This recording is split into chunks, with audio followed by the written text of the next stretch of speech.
talk, awesome talk. We got some awesome talk today. Awesome talk, oh, awesome talk. You all like the way we talk. It's awesome, awesome talk, oh, awesome talk. You like the way we awesome talk. It's awesome talk, fucking awesome talk.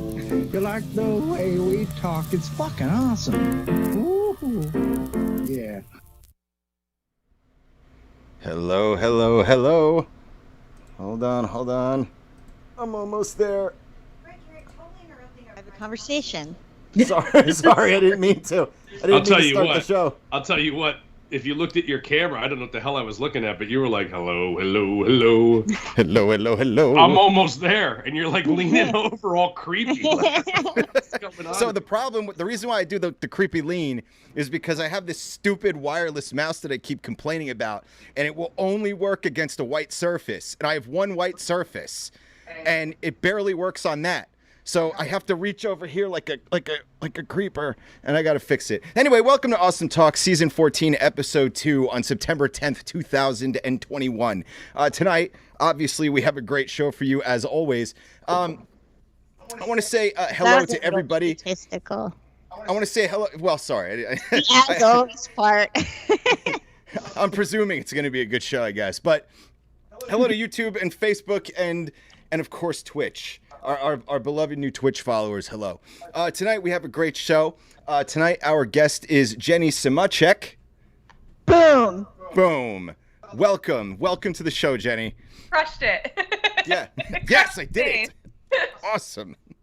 So we have a lot to. I don't know. Should everybody else in the show introduce themselves, or we're just like nah. We got Pat, and Rob, and Sarah here, and Kristen is here, and I'm here, and my name is Rick, right? I think I said that already. And Josh is here in the chat room, and so is Josh is here in the chat. The librarians are cool. It's a great name. I love that name. Love that name. Let's see. So, oh my God, the world is a flaming dumpster fire right now. So, Sarah, if you want to get the first topic rolling tonight. I just wanted to, Kristen and I have been talking quite a bit about this the last week about Texas and fuming about it. At least I know I've been like, I wake up angry, I look at the news, I get angrier, I go to sleep angry, and then I wake up angry the next fucking day all over again. And it just like burns inside my soul. And I know that usually we talk to the guest about them and what they do and stuff usually in the middle of the show, but I figured because I can't hold it in anymore and I really wanted to talk about Texas now, I thought that maybe our guest would like to talk a little bit about herself and what she does and stuff, since it's kind of in a way directly related to the topic. Jenny. Yes. So my name is Jenny. I used to work at Planned Parenthood, so I used to work in abortion care, and currently still work in reproductive health care. So I've been doing that for 4.5 years now. So kind of seen it all. It's been crazy. And even crazier now is I live in Central Texas. So definitely watching it all unfold, basically all around me while I am working in reproductive health care. So it's in ground zero. Yeah. Yep. I will be protesting soon. So catch me on the Capitol. Yeah, I've been fighting for reproductive rights for years and years, both as an activist and protesting and all that. And then obviously from the inside. So working in the clinics and meeting patients face to face and talking to them about everything and anything that has to do with sexual health. So, yeah. Have you experienced sort of, because you're actually in Texas, and you're in healthcare, have you sort of experienced your patients, your clients, their fears regarding this new law? Have you had any conversations with actual patients that are scared that they're going to be directly affected by this? Yes, absolutely. So it's kind of strange now because I actually work in telehealth now. So I'm not working in a brick and mortar clinic like I used to do. But with my work now, we're able to service the majority of the country, and it's all we can do is talk about Texas right now because we're having so many requests come in for patients to have on-hand emergency contraceptive, and they're just like, hey, we just want to have it on hand. So if like we have sex the next morning, we can take it to avoid getting pregnant. We're having our patient base of just requesting birth control is going up. Our patients are writing and just confiding in us that they're worried about this. Like, what can they do if they do need an abortion? How can they make sure their birth control is 100% effective? Which, like, nothing is 100% effective except abstinence, Yeah. And let's be honest, most people are not abstinent. So, like, there's always this risk. And, it also just brings in the fear of, like, losing body autonomy. Yeah. Definitely. I guess for people who have not read about this or whatever, I just want to talk a little about the law itself, because it's actually written in such a way that you would almost swear that a movie supervillain thought it up, because it manages to loophole the law in such a evil way that you can't believe that anyone would actually sit at a desk and come up with it. So instead of directly outlawing abortion, they basically deputize citizens to in order for there to be bounties on anyone who assists a person to get an abortion. So now citizens have the direct power to sort of penalize their neighbors to various degrees, which in my opinion sounds like some serious fucking supervillain level shit. And I think about, how can you come up with that and not be demented? That's so evil. It's so twisted. I can't imagine the type of person it would take to come up with, like, oh, I have an idea. I know how we could get around it. It's bizarrely evil. I think the ultimate goal, though, is to have them overturn Roe v. Wade, which is what these right to life groups have been trying to do for decades. I think that's just the way, because I don't know. I think eventually what's going to happen is, because that law that they passed, and Jenny, you probably know because you're in Texas and you're dealing with this. It's so vague that even someone technically under the law, if you're carrying a clipboard with someone's information on it and they're going to get an abortion, if someone finds that out, they could under that law sue that person that's just carrying the clipboard with the person's information to another office. So I think what they're trying to do is, I think they're trying to set up a legal situation where someone sues and it just goes all the way up to the Supreme Court. And I think that's the ultimate goal, where they just want to have hearings on Roe v. Wade and get that overturned. I mean, that's every right to life group's ultimate goal. It's fucking scary. I want to say the something Cass said in the chat. Dem states need to start enacting laws deputizing citizens to report Christians for jerking off and see how long that lasts. Well, the governor had said the other day that it was the goal of Texas to get rid of all rapists and rape. And it's like, okay, so why don't you deputize people for turning rapists in? Because lots of people know a fucking rapist and protect them. So why don't you give them an incentive to turn those people in? And maybe that would be more helpful than people that are looking for health care. What scares me about this argument, and something I've been thinking about lately, is I think part of the problem is that when you take I use the term loosely, but two sides of the argument. Really, there's people that are right and people that are just wrong, but somehow, because there's a lot of them, they get to have the side. But like, what concerns me is on this side of the argument. We're not. I feel like we're not arguing their argument, and that's why it goes on. And I don't know how to fight their argument, because their argument is that they're doing God's work. Like, that's always what this comes down to. Every abortion law, every women's rights law that is horrific, I think always, comes back to that Christianity or religious shit. And I don't know how you fight that argument, because people go, oh, well, if you're pro-life, then you should be against the death penalty. And it's like, yeah, but we need to look at it the way they look at it in order to fight against them, because they're like, because according to them, they're protecting a baby. They're protecting an innocent baby, and that's how they look at it, or at least that's the excuse for how they look at it. I don't think most of them really look at it that way. And I don't know how you fight a certain level of people being irrational like that. Because when you say, like, you know, again, when you put that argument up there, well, you should be against the death penalty, them, according to them, well, the devil made those people do it. They had an opportunity and evil made them do it. And it's like, we've got a real big problem here because you're arguing against people with these just irrational belief systems. I don't think they realize how often they use God as a weapon against people.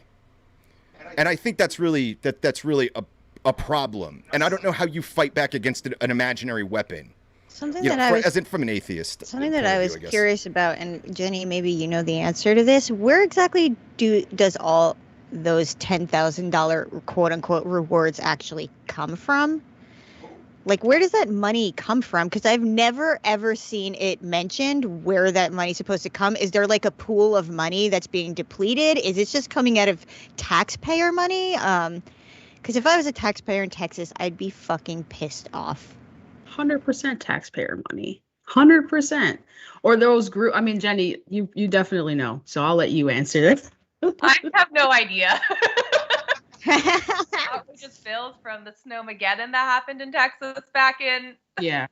February when all of us had like no power or water. Like, who's to say? But I don't know. I'm like a very new Texas resident. So, and I'm in Austin, which is like the liberal bubble of Texas. Yeah. But yeah, I don't know. Like, this whole thing is so dumbfounding, and like we're all like constantly talking about it at work. And like I said, I no longer work in abortion care, but I work still in the reproductive healthcare sphere. And it's just like, we're like, how did this happen? How did we get here? Yeah. And like, Yeah. just talking with my old coworkers, like back at Planned Parenthood, we're just like, because they're about to see a massive influx of Texas patients, which happened to us last year at the start of COVID, when they kind of did like a pause on abortions to preserve PPE is kind of how they put it. Yeah. So, I mean, patients were traveling at the start of the pandemic when we knew nothing about COVID to Colorado to get an abortion. Like, we saw like, I think it was like a 50 or 60% increase in Texas patients. And like, it was so busy. It was so crazy because these patients, like, one, we're scared that we didn't know what we were getting into as we're entering this pandemic where we don't really know anything about, you know, and they were like, we don't want to hear Mexico in response to the whole Texas thing, Mexico made abortion legal. Yeah. Mexico winning again, man. Bro, the ultimate irony in that, right? Like, and who's like, people in Texas gonna now go across the border to get abortions and at the same time pop shit all the time on social media about how much they hate Mexico and the border. I mean, it's the irony. Not even the irony just so much for Texans, right? But that happening, that affects the viewpoint of so many people that I've seen vent their frustrations about Mexico. And here they are doing something to counteract something across the border that they are like, what? Yeah. You know, I was also going to say too, in relation to that, you know, we were talking about who pays for this too, and the same people that bitch and complain when you know, give people extra food stamps or something like that are not questioning where these $10,000 bounties are coming from. Well, isn't that so American? Like you selectively question things based on your bias of other people. You never actually care about anything. I mean, that type of thinking, right? It's all, you're not questioning the nationalistic safety of shit and all of that. You know, I saw somebody post something the other day in reference to the switching of the presidents, and I went down their you know, responses and whatnot, and there was somebody that wrote in there, when Trump was the president, America was scared of us. Like, we had finally gotten, it made people afraid of us again. And out of all the other ignorant things I read, I was like, all right, that one hit me for a second, because I was like, are we still in that thinking? Are we still in that post-1945 World War II thinking where it's like we have to win the world? And yet, when you look at things like this and the fight to overturn things like Roe v. Wade, that's literally freedom working itself out in the courts when it happened. And that's what everyone prides themselves on here, is to have, equal opportunity, freedom, and all of that stuff. And yet the biggest hypocrites are the ones that are like, we need to win. We need to kick all these other people out of the country. We need to stop this. And then domestically are like, you shouldn't have the freedom to do this. You should have the freedom. You should have the freedom I want. And the other freedoms are just completely against all of the things that I know. And they're so deeply rooted in rudimentary religious ideology that does not apply to the legalities of the country. And anyone who knows history understands the argument of the separation of church and state. And at its very core, the hypocrisy and the ironic hypocrisy of all of the things that people in those particular states, Texas has got its own thing. And, I'm sure, Jenny, 2 states away, 3 states away, you're still dealing with the same problems, only like I would say probably harsher in some cases, and then not so much. It's kind of, I guess, a spectrum of how difficult it is to tolerate that municipal legislation. But I find it very disheartening that that's the thought process still, is that we look at ourselves as the heroes of the world, that we always do all this great shit, but actually, like, domestically, we despise each other, and we don't like each other for the freedoms that we tend to have, and that's where civil discourse is lost. I'm sure, Jenny, can you speak to like your interactions there that you've seen with people actually trying to have civil discourse over this? In Texas? Yeah, does it happen, like, or are people's like polarized? Like here, this state is completely polarized over vaccinations and over the percentage ratios and stuff like that for entrance into places and restrictions and all that. And people can't have you can't have a conversation with somebody without like triggering either side and then like them losing their shit. So like, do you find that in Texas during a time where this is like a big noticeable thing, that it's a hot button item that people don't want to touch, or is it something that people are willing to talk about? Yeah, I guess so. I still don't really know a lot of people in Texas since I'm still pretty new here. But I mean, I've seen that kind of back and forth banter surrounding vaccinations specifically. I'm a climber, so I'm always like in the climbing community watching like the Facebook groups, like, people to find people to climb with, whatever. But like the topic of vaccines and like all the climbing gyms here have required vaccines and like have required masks, and people are like either like, yay, hooray, we're so glad you're doing this, or they're like, what is wrong with you, like freedom, like this is taking away our constitutional right, when like the gyms are like, we're just trying to protect everyone and we have kids who come in to climb. Like, so I see it on the vaccination front, but I honestly haven't really gone out into the world since like this was like the abortion things have passed. So because I mean, I work from home, I tend to just stay home. I'm kind of a homebody. So especially with COVID going on, I'm not out on the town. I've been reading viciousness. Go ahead. I'm sorry. I've been reading a lot of accounts from what it was like for women before they were allowed to get a safe abortion. And I mean, I'm sure everybody can imagine how horrific some of those accounts are. And I've like listened to stories of some women that had to have an abortion when they were really young before that time, and how difficult it was and how sort of shady it all was. And I was wondering, like, amongst you and your colleagues, what kind of fears do you have as far as where you might be pulled back, how far backwards you might be forced to, not you, the women in your state might be forced to be pulled back? Are you more concerned with people sort of seeking out things that might even kill them, or more is it that women just won't? I feel like the goal is that a woman that wants or needs an abortion is going to just not even bother trying and have be forced to have the baby. And I mean, we already know that that's not really what happens. The abortion rates don't really go down significantly when there isn't legal access. But I was just wondering, between you and your colleagues, what are the fears that you guys have about what might happen to patients and what they might have to do to basically take their healthcare into their own hands instead of confiding in their doctors? Yeah, I mean, that's like a very loaded question, because, you know, people will do whatever it takes to not carry to term if that's not what is best for them. And I think one thing, and I just want to correct you on this, so with abortions don't only apply to women. It applies to he's, these, she's, theys. So on that front as well, like patients who are trans, this is a huge thing for them. This is going to not only affect their body dysphoria, but then also like their mental capacity and like what's going on, and like already having to work through so much, you know, being trans. Like, it's already hard enough to have a period for a lot of these patients. Like, then to have to be forced to carry to term, like that is a lifelong thing that they'll carry with them.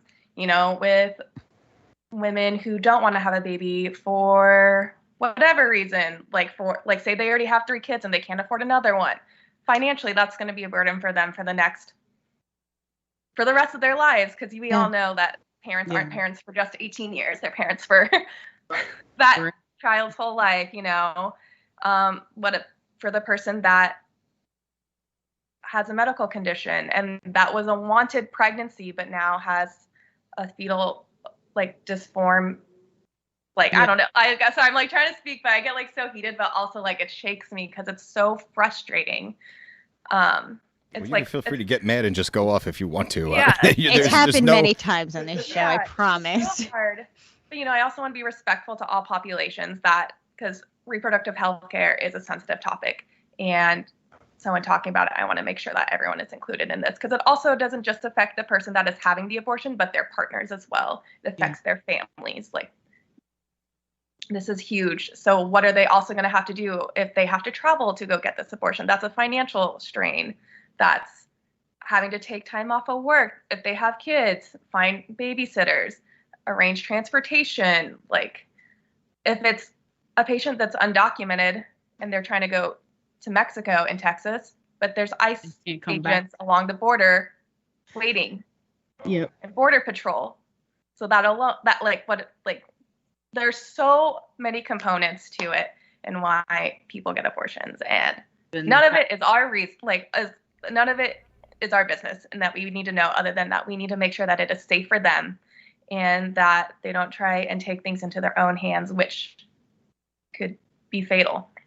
Absolutely. Pat just said in the Facebook chat, said go back to the coat hanger days. And like, I see those memes with the coat hangers, and that's like so awful to think about. But it's think about that was already a thing, that we've already lived through that. And now they're just influencing it. Go ahead, Kristen. I'm sorry. I'm sorry. No, I'm like, this topic gets me really upset and emotional, because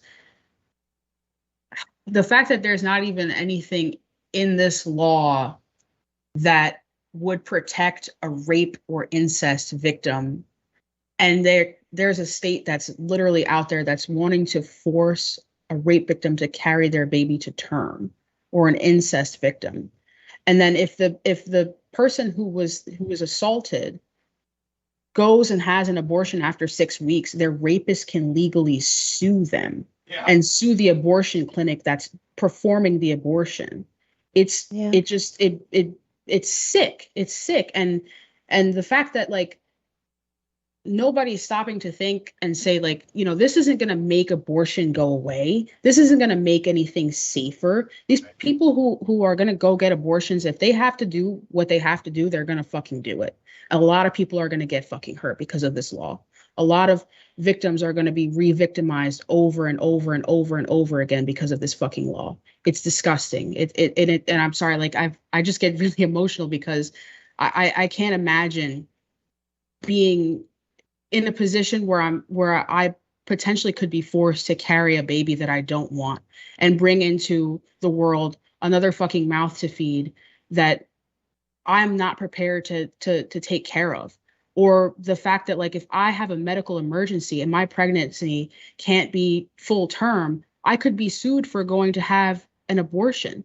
Not only that, and Jenny, you probably know this, but like even in Texas, if you are 2 or 4 weeks pregnant and you go to get an abortion, you're within that time frame that it's okay for you to do so. They make you listen to a fucking ultrasound. You don't have to watch it. You don't have to look at the screen, but you have to sit there and listen to the doctor talk about the development of your fucking fetus. That is fucking sick. That's twisted. I have a question. How do most women even know that they're pregnant within the first month or No. the 6 No. weeks? Like, No. that's Most people don't know. early. Like, wouldn't that You're just be like a lucky missed if period you find or out 5 or something? 6 weeks. Yeah, that's like the tiniest percentage of women that would know that early. Like it's a really, really tiny number, which obviously is on purpose. Yeah, it's basically like a gag law to say, oh no, it's still legal, which technically it is still legal. It is still legal. But I don't know all the laws fully surrounding the Texas, like the wait period that you're talking about, Kristen, and like the counseling session, just because I didn't work in a clinic here in Texas, so I don't know what all the laws are regarding, because it's different state per state. Yeah. But I do know you have to go in, get your ultrasound, because you have to have an ultrasound no matter what before you get an abortion. We need to make sure it's safe for you to have an abortion. Yeah. Another thing, because there's things, that could stop you from that medically. Crazy medicine, science. But if you have to go home and on the wait period, and then you're after 6 weeks, that's it. You have to look into other options. And Texas is a very large place. As someone who has driven through it 3 times now, it's a lot of grass and dirt. Like, it's a long time to get out of this state. Yeah. I wanted to address the chat for a second. Oh, go ahead. I'm sorry. Do you think the major problem with the whole abortion argument is where it, like, the definition of when it becomes murder or not? Like for pro-life. Yeah, like what is like the real issue there? Like how do do they not like have a definition for it? Like, or what? I'm not really deep into it, so. The question is, as someone who grew up in a conservative Christian household, I feel like I can kind of answer this question a little bit. When it comes to abortion, the main question is, when does life begin? Most Christians believe life begins at inception. And I believe most religious people believe that as well. So the idea is, if life begins right as right at insemination, it's there, it's done, it's happening, the cells are splitting apart. If you do anything to interrupt that process and make that process not happen, it's murder. And the majority of people really believe that. And I know that it's a moral argument for these people. They really truly believe that this is this is murdering a life and this is a living thing. But the problem is, we don't know that that's a fact. We don't know when life actually begins. We don't know when you are aware or when you're sentient, when you're thinking things and feeling things.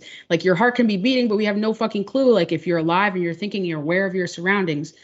So the thing that I usually tell people in my life who are pro-life or who are adamant against abortion on any and all circumstances is, if you truly believe that all life is fucking sacred and that life begins at inception, then why the fuck are we out here still having children die of hunger, dropping bombs on people in other countries, murdering children left and right?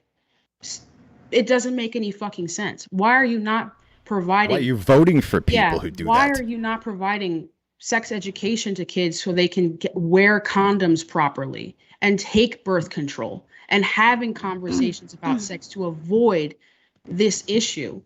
It doesn't make sense. And their point of view at that point, you can't really argue that, because like, you're not really pro-life. You're against women having autonomy over their own fucking bodies. Because if you were really pro-life, all the shit that you vote for, all the shit that you really believe is not pro-life at all. So there's really no argument there for me. Anyone who really is truly, and I'm sorry if I know I'm like upset about this because You it's should be it's upset. very fucking personal for me, and it just, you know, it touches a nerve. But if you really are, and I don't want to offend anybody, and I'm sorry if I do, but if you really believe that like you're pro-life and your only thing about being pro-life is that you're against abortion, with my whole chest, I'll say it. Fuck you. You have no fucking clue what you're saying. You have absolutely no fucking clue what you're saying. Yep. The other thing about this that really is scary is that you're going to have women who are maybe unsure of what, I mean, not everybody knows exactly what they want when they first find out. Sometimes, you know, it hinges on their partner's stepping up or not stepping up. They can't do it on their own. And if their partner's like, fuck you, I'm out, like, they might decide to get, and for someone who does find out they're pregnant, quote unquote, on time to get an abortion, you're now talking about a law that's going to force them to decide within a couple of days to make a life-altering decision that will affect her forever. And it's bizarre, but in a way, this bill is kind of forcing some women to choose abortion when, if they had more time to sort of think about what they do and don't want, or understanding if financially it was something they would be able to handle, or it might be whatever, you know, situation they might be in. Now they're like, well, I only have like 3 or 4 days before my time is up. And like, that's so cruel. I mean, all of this is cruel, but just forcing that on a person. That's a really a very interesting perspective to bring up to that, right? Like if you're putting that timeline on a woman to decide, I mean, not even have I'd be curious to see what the statistics are on that. Like if there are statistics on that, like on the psychological weighing out of things and how long people can take to think about that, you know, like even as a couple, like a dedicated couple who are trying to have children, like what just coming to grips with the fact that you're having a child and whether or not it's a good or bad idea in the life that you're in to be able to raise a child, right, and be able to take care of a child. Yeah. I mean, huge deal. I had been in a relationship where I had someone get pregnant and we ended up having a miscarriage, but the time spent, you know, deliberating in your brain, it's hours, like it's all day, you know, it's the minute that you find it out, it's kind of like, okay, what are we doing right now? Like, is this going to work? Is this going to happen? You know, do we have a future together? And you start, you kind of recycle the whole relationship and the stability of the relationship. I mean, it's some mental deep diving to decide whether or not that's something you want or won't benefit the child when it's born, you know, and there's some serious moral and ethical, you know, reflections that you do on that. And if a state is telling you this has to be done right this second, it's like, yeah, but give me a moment, you know. And I don't think a lot of people empathize with the fact that I think a lot of people just put it on the person who's carrying the child. It affects the other person as well, you know, and that's something. And I feel like the law implies that this is just some like when people make this decision that it's like just an easy way out or something.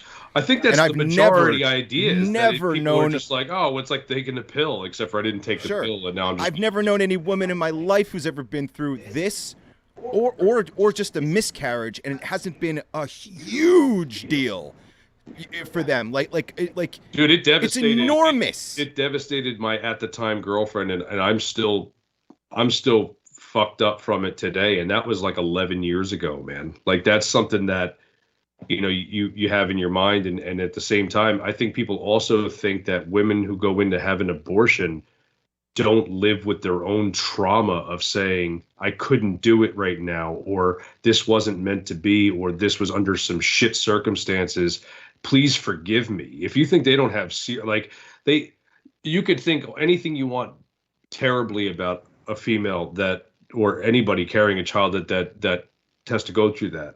But the inner turmoil of that, that if you think that, and the public stigma is already that you're a murderer, think about what you do with that afterwards.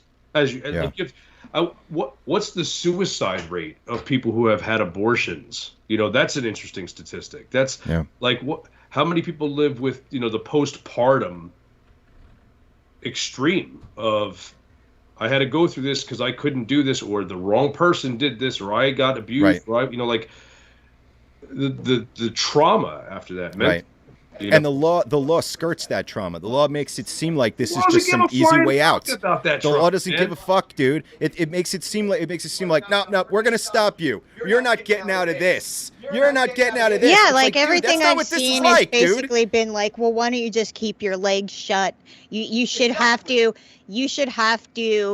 deal with the consequences of your actions. And it's like, if you're so pro-life, how are you calling a child consequences? Like, you're basically implying that a child is the penance you have to pay for being an irresponsible person. And it's like, if you're so pro-life, why are you calling a child that? Why aren't you calling it a blessing that they get to have? And like, clearly this is meant to punish females that they consider to be too loose. And like, that's just the way I see it. Everything about it looks like nothing, but this is meant to punish you, and that's it. I would love to know how many people in the lower tier of government, and not just in that state, but in all the states that are anti-abortion. I would love to know what percentage of them have had adulterous affairs with interns and other women and stuff in their marriage and their years of being involved in politics, that they haven't forced people to have abortions and still stand on that, because I feel like it's nothing but pandering to certain groups of people, and that those people are some of the worst people in the world. And absolutely, they live relationships, they live lives with so many different relationships that they're the equivalent of a fucking rock star in some places, man. So like, if you look at it and you say, okay, well, that person supports it. So, well, you think that person's just running around as a Bible thumper, and they don't live some promiscuous lifestyle behind their wife's back and all that. You're out of your mind, man. Come on now. No, they're playing off of your fears and your uneducated belief structure to get your votes and stay in power, and that's all they give a shit about. It's the most sociopathic thing I've ever seen. 100%. So Jenny, I'm sure I used to live right up the street from a medical complex, and every day since it opened, when I was probably maybe like 12 years old, to this day today, and I'm 40, every single day there have been abortion protesters outside of that building. Every single day without fail, no matter what the weather, no matter what the temperature, it doesn't matter. So I imagine you've probably seen quite a lot of that yourself outside of establishments for healthcare, even ones that don't actually provide abortions. You still see them out there. And I was just wondering, in your experience,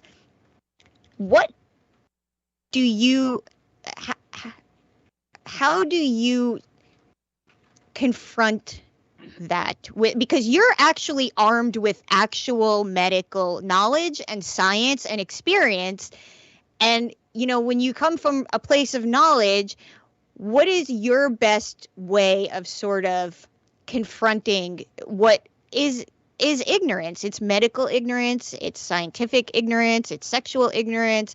How do you do that? Because it seems like the knowledge alone is not really enough in these circumstances to make them say, wow, I didn't really know that, or I didn't really understand that that's not actually a heartbeat, or anything like that. What is your way of confronting this sort of ignorance? I mean, especially with like the hardest thing with this is you're not going to change their mind. Yeah. And that's like the biggest thing to understand is their mind is not going to change until they're put into a situation in which they have to face these decisions. And even then, we've had patients who are protesters and will be back in a couple weeks protesting in front of the clinic. Wow. But they came in a few weeks before for an abortion. Like, patients all the time come in being like, I never thought I'd see myself in this position. Or they always continuously say, like, well, I didn't believe in abortions until now. Wow. All the, like, I can't look at all these COVID tell people you. who are dying in the hospital who refused to get a vaccine, and now they're all on video and they're dying on ventilators going, I didn't believe it, I didn't believe it, I didn't believe it until now. So it's one of those things where it's like it doesn't affect them until it affects them. Mm-hmm. And then they get it, and it's like I don't understand why we have a culture where it has to be like that. Like I think we need to examine the fact that we have a culture that lacks empathy on such a level where, like, if it doesn't hurt me, I don't give a shit about it. Well, you can't really say you love your country and you're part of society and you give a shit about your neighborhood and all that other shit if that's how you really feel. And I have another question for Jenny. So one of the things, actually, I feel like I might have brought this up to you, Kristen, when we were talking the other day, was I've seen an enormous amount of people come out in the past, like since this law was put out, from females, a lot of female celebrities who have come out and said, you know, if you can sit there and say like, oh, I don't know anybody that would ever have an abortion. Well, I'm actually someone who has had one. So now you know what they look like. They look like everybody. It could be anyone. And just so many females coming out to sort of be supportive and put like a face to the fact that this could be anyone that has to make this decision. But, you know, I was telling Kristen the other day that it frustrates me that I have seen very little from males who have had who were in relationships where they clearly benefited from the ability to have a safe abortion. I've seen nothing, not little. I've seen zero. And I was wondering if that's something that has stood out to you, that you've noticed and has been frustrating to you, because I feel like females are kind of sticking up for each other right now in this issue. And I think that is a little lopsided, because certainly we're not the only ones that are part of the equation when it comes to needing one sometimes. 100%. Like, no questions asked. Yes, I see it a lot. Actually, I've been talking to a lot of my friends about this as well, how it's just like women are fighting for each other, and folks that, you know, the population that this affects. So I see a lot of women standing up for this, trans folks, non-binary folks, not as much straight men. Yeah. Not saying that it doesn't happen though, because I do see it, but definitely not seeing as much advocacy happening for it. When yes, like everyone knows someone who has had an abortion, multiple people, and most people who have had an abortion are not going to openly talk about it, because for them that was one of the hardest days of their lives. Right. Whether, you know, they felt relief, whether it was truly sad or traumatic, or it was like, I don't want to say like the best day of their life, but you know, it was the relief of not having to carry it to term. Like, I have held those people's hands through every single emotion that they can have, counseled with them. I have cried with them, and I have cried with their partners in the rooms. I have seen the emotional toll it takes on, you know, like Rob, like you were saying, like with your partners and everything. Like it's a decision that you come together. It's a decision that you don't come together. Like, there's so many factors and layers to this, and it's like, why aren't we seeing that advocacy? And so that's frustrating. And the people who are standing up for it, like, thank you, because we need it. Like, yeah, understand that this is more than just a women's issue. This is an everyone's issue. This is also like an environmental issue. This is a social issue. This is an issue in terms of even like our government, our healthcare. Like, I mean, having a kid and like having more people just in our population, that's once again, so many other different layers of things, but like on a personal level, that's where it's like the most impactful. So why aren't we hearing other people talk about this? I just want to address the chat for a second here. Actually, there's a couple of chats going on. Sorry about my weird bending here. Let's see. Jenny, I'm sorry to interrupt. Yeah, go ahead. While we're still on it, Yes. do you think that part of the reason why you don't hear as many straight male voices in regards to this issue is because, and maybe the other straight males on the show have some insight too, as do you think that the stigma is there a stigma that you think is attached to like if a male says like, well, you know, my partner had an abortion and it was right for us and I'm angry that she might not have been able, I mean, what is the stigma attached to, if you know, because I know what the stigma is. If I said that, I know what I would think would be the most likely response to that, but I don't really know what you know, like what it might be for Rick or Pat or Rob. You know, what do you think the stigma might be for you? And is that the reason why you don't hear it, or is it simply just, is it really they don't care? Like, I mean, I don't want to believe that, but I sort of. So on the one hand, I obviously agree. There's no way to disagree with this. Like there is a lack of that voice there. On the other hand, I feel like myself and most men that I know would be vocally in support of this, but I know that we don't make up the majority of men. And even when you look at the chat right now, you know, you're hearing voices of men in the chat who are in support of this. You know what I mean? So when it comes to the stigma attached to like if I were to say to somebody, oh, my partner needed to have an abortion and I'm you know, that was a terrible day, but I'm glad that we were able to, you know, find that because we needed it. I don't know. I'm not really sure what a man would be afraid of standing up for that. The loudest male voices that I hear when it comes to this are always frantic religious voices. And they're the ones that yell over everybody else and should have no voice in this. And the other thing, maybe the reason why I guess maybe I feel quiet is sometimes I feel like I've definitely like realized a lot so far in this conversation, but on the other hand, I'm also one of these guys who goes, as a man, I should be staying the fuck out of this argument. I should be staying away from this. I don't think any man should have an opinion about this because it will never affect you. Like, you will never, ever be pregnant. So it's like you should shut the fuck up and stay out of it. But maybe that point of view is wrong. Maybe people who are supportive do need to speak up and say something, you know. Jenny, as someone who's like obviously counseled and not just, you know, the patient, but their partners and stuff, do you sense that maybe some of this silence comes from some fear of a stigma, or have you talked to anyone that has ever expressed that? You know, what do you think that comes from? Where do you think the silence that we're seeing comes from? I think a lot of it is kind of what Rick was saying, where like a lot of men don't want to speak up because a lot of men who believe that this is the patient that's going through a choice, like it is their body, it is their choice. Therefore, like, what are they going to say? So, I guess an argument to that is fight for the right for that voice to be had. That makes sense. Don't be like, hey, I think there's a misconception you can do here, this. though. This is up to you. You choose and but fight for that right. And see, that's the thing kind of is, like we've been told to not say anything about it by many different types of women.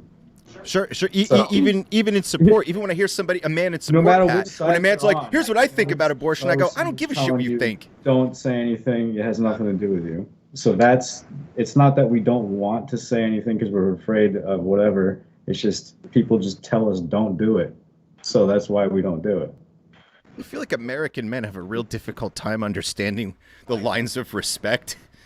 You know what I mean? Where it's like, yeah, we shouldn't tell anybody what to do, but we've translated that as stay out of the argument completely. Don't say anything.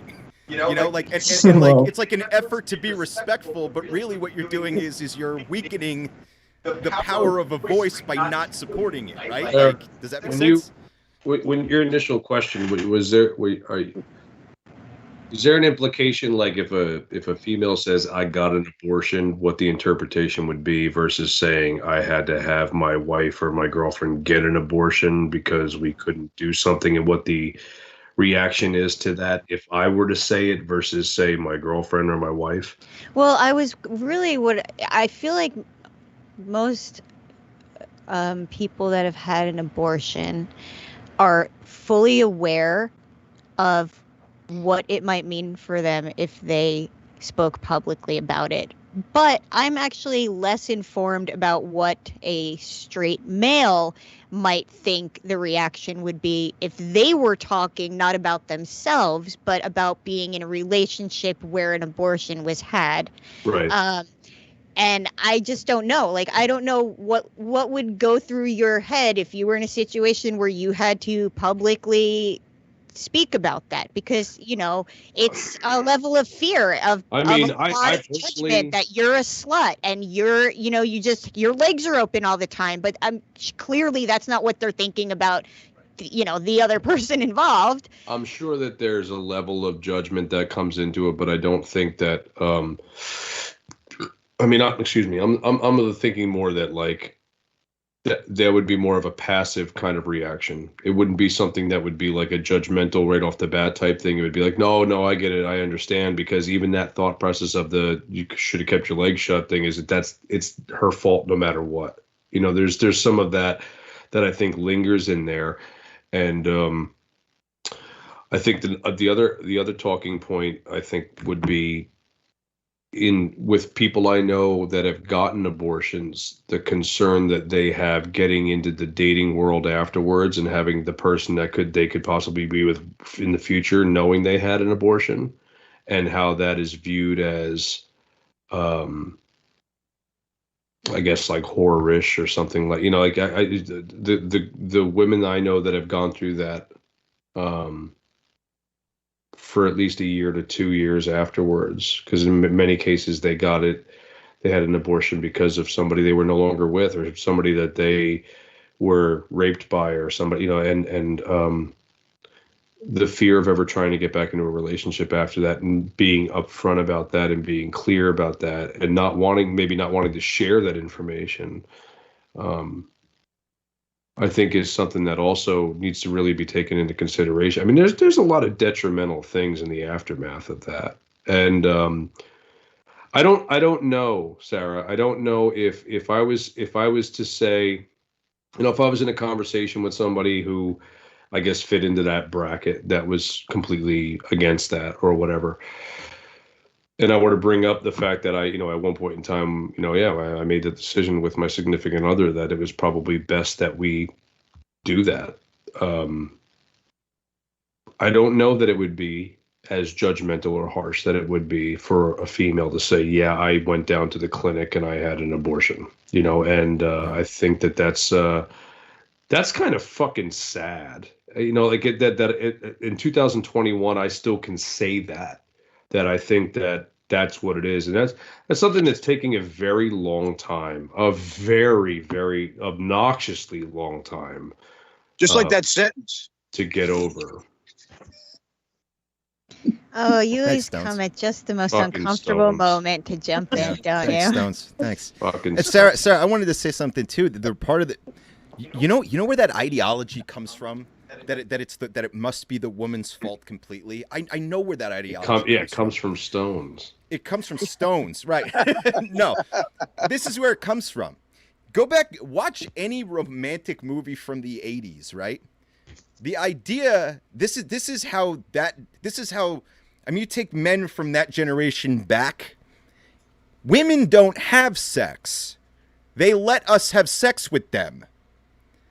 Do you understand? So if you're thinking about it in that ridiculous fucking way, then then they're able to put it on you shouldn't have done that. You shouldn't have let that happen. You shouldn't have allowed that. I'm not trying to play devil's advocate here by any stretch, but are you suggesting that women always don't do, have though. the power over sex?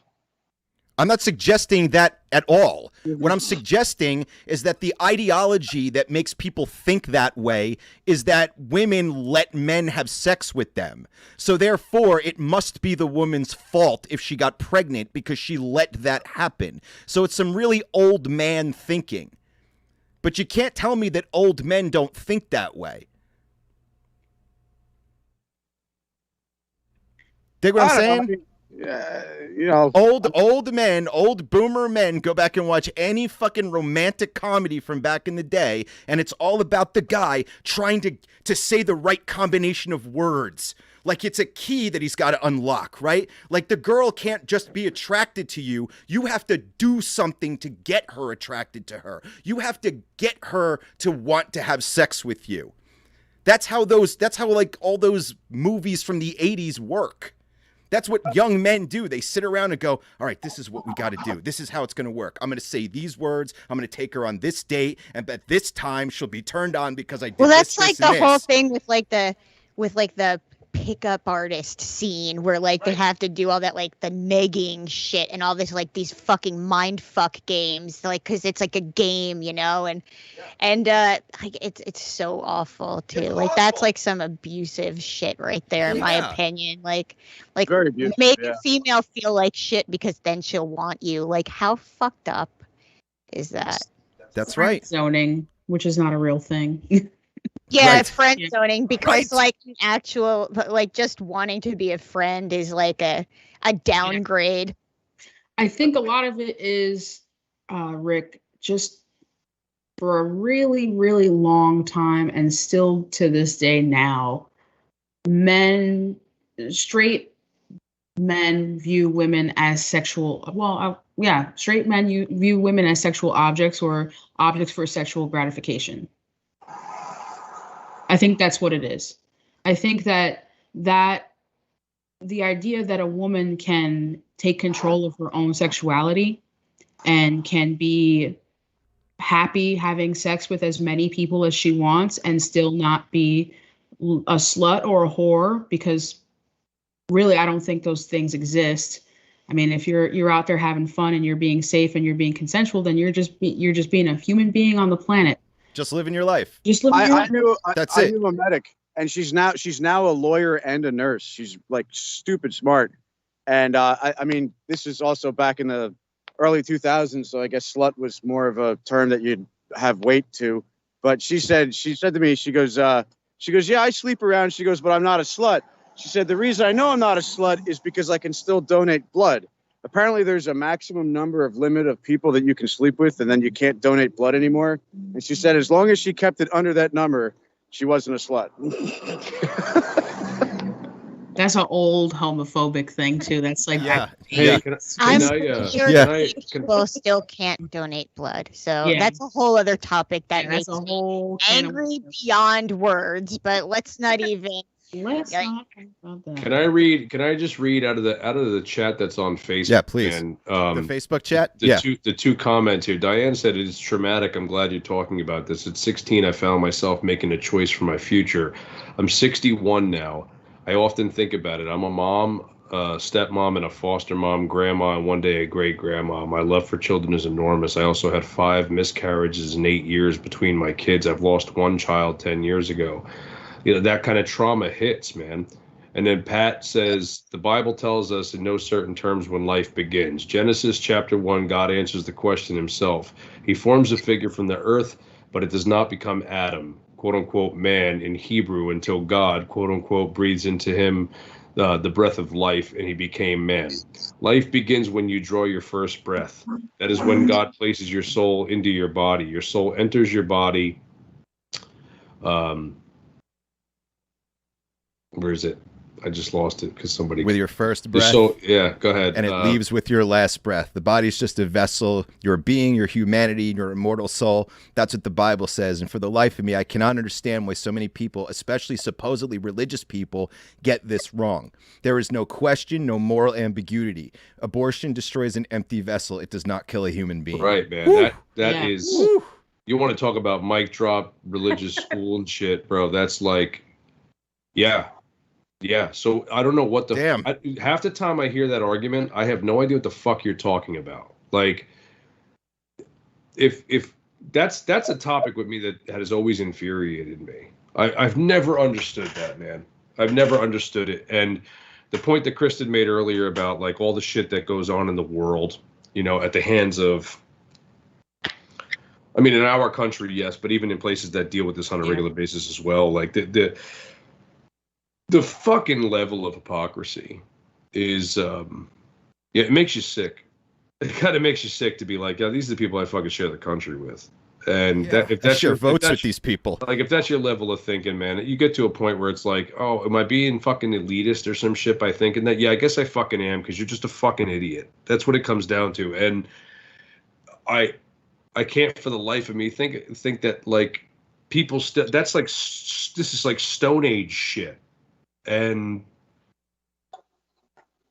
I just don't fucking get it, man. You know, I don't either. Spartans, Romans, fucking Egyptians, people around the fucking world today still, I mean, they kill the baby after it's born because it doesn't look functional enough. Right. And people don't even act like that happens. Like, that's not real.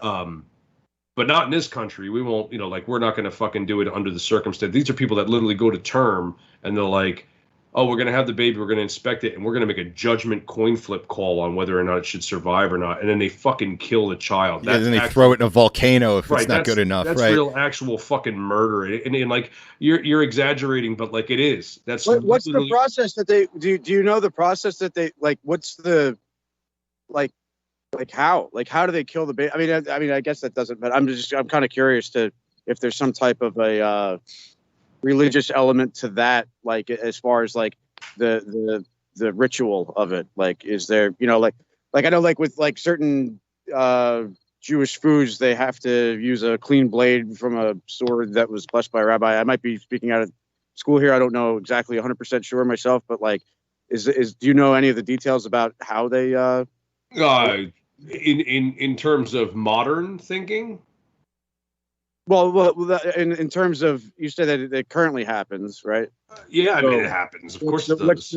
Like they just like inject it with fentanyl, or like I'm just kind of curious to know how they go about it. I mean, I've never researched I've never had the balls to go in and think about, you know, researching what the process is for it, but it's you want to talk about I know that this is something that I've brought up ad nauseum, but can I just say that episode of Maude about abortion is now probably more important than it was almost when it came out. There it is. Yeah, listen, agreed.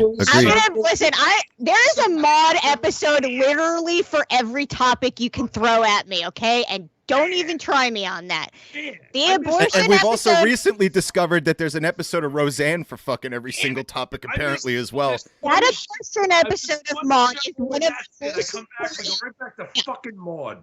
That abortion episode of Maude is one of the most important pieces of television history that you could possibly watch, and now maybe more than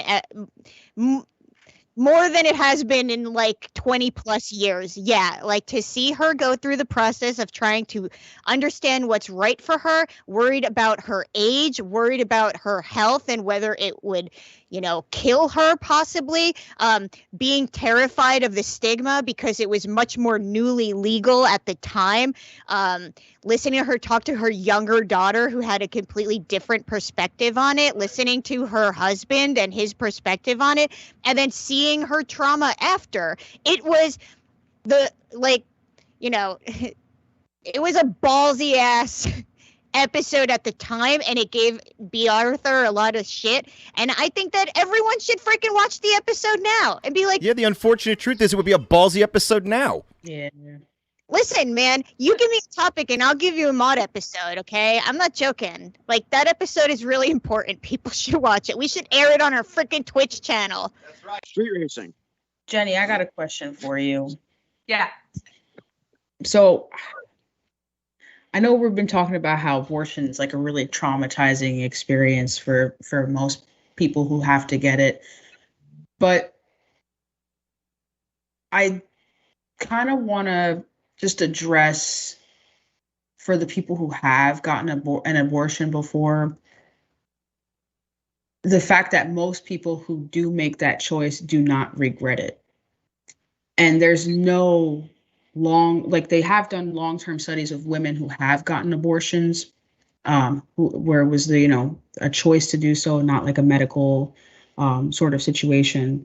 But women who have chosen to get abortions do not, for the most part, don't regret their abortion and don't have any long-term issues with depression or anything like that. Not to say that it's not traumatizing to be in that situation where you have to make that decision, but ultimately, can you speak to that at all? That have people that you've counseled, have they ever expressed any regrets or any remorse or anything like that? Or for the most part, has it just been like, this is the decision I had to make and I'm confident in my decision? Yeah, so one of the questions you actually ask is if you're confident in your decision. That is like in that counseling session, you're legally basically have to say, are you confident in this decision, and that no one is coercing you into this decision, because in that counseling session, you're making sure that like a partner isn't making you be there, that this is 110% your decision. Hey, Jenny, based on what you just said, I'm wondering something. You said that you have to ask if they are being coerced into this decision.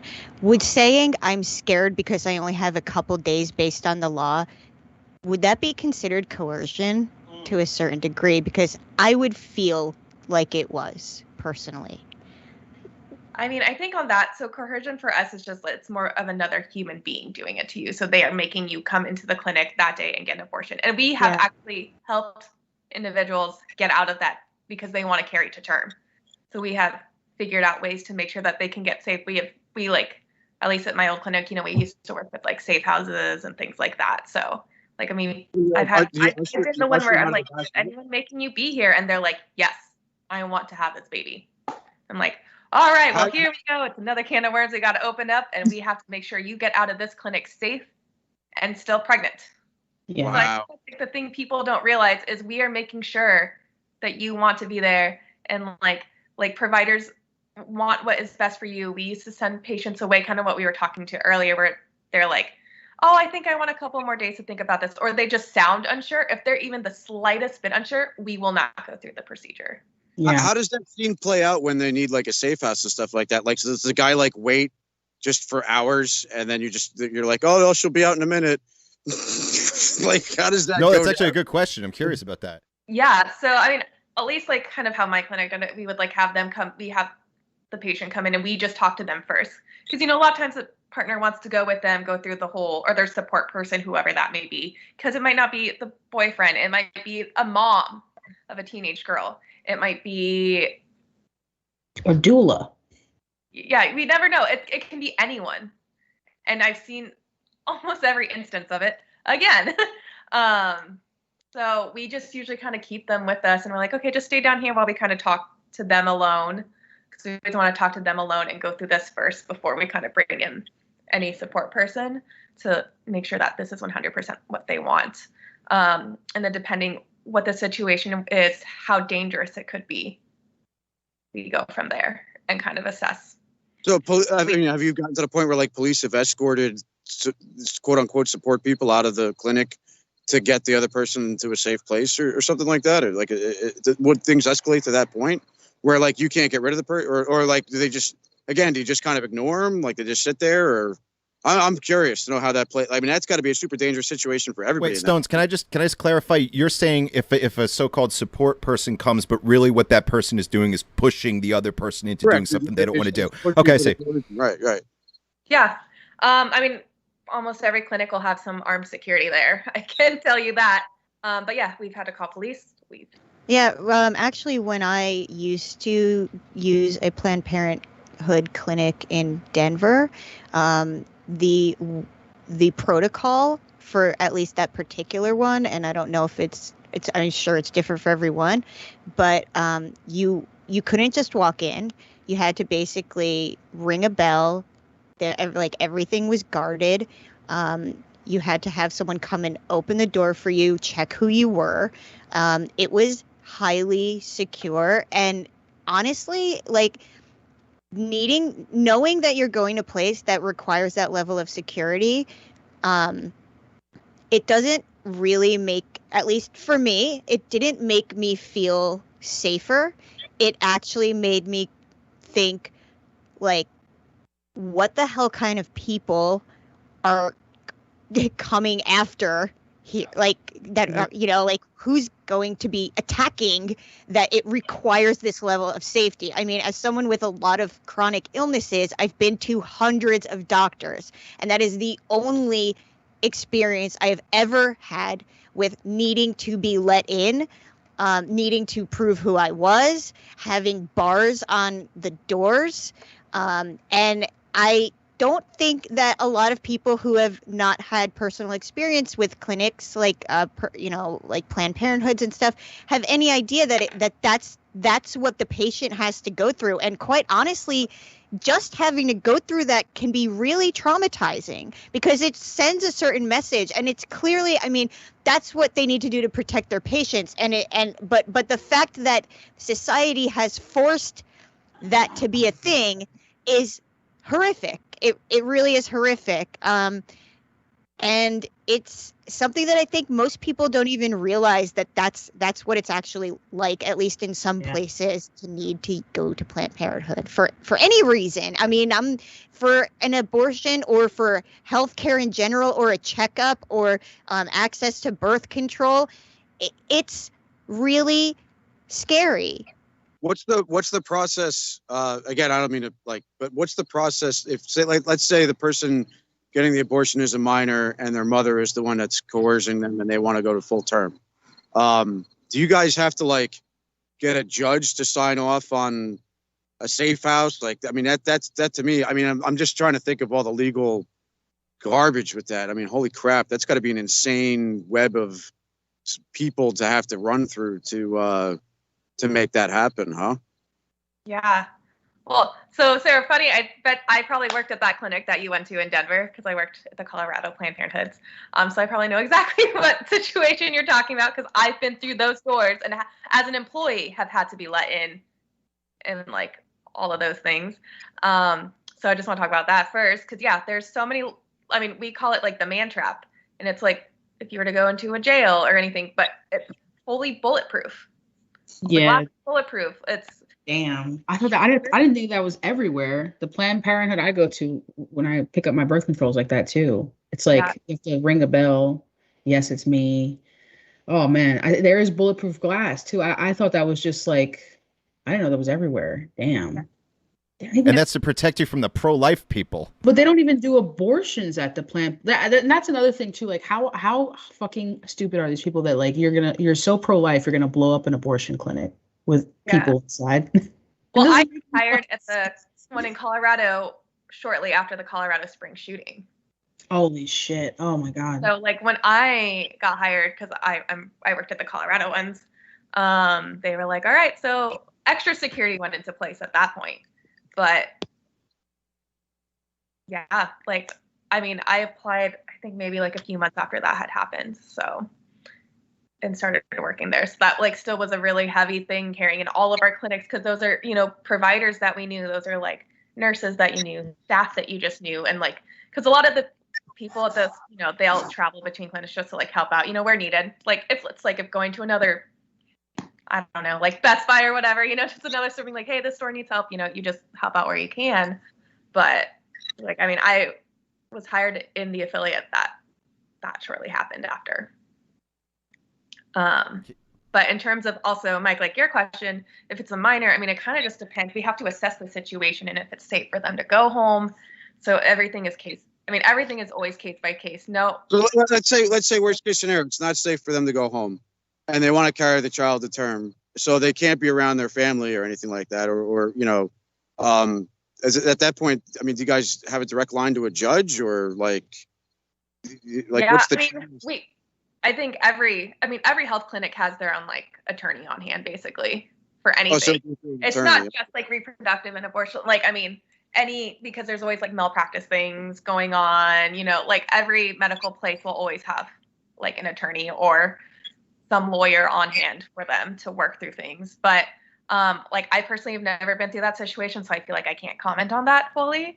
Well, and I just feel too it would be good to know like, if a minor was to find themselves in that situation and they wanted to keep the child, to let them know what to kind of put out there what the process would be.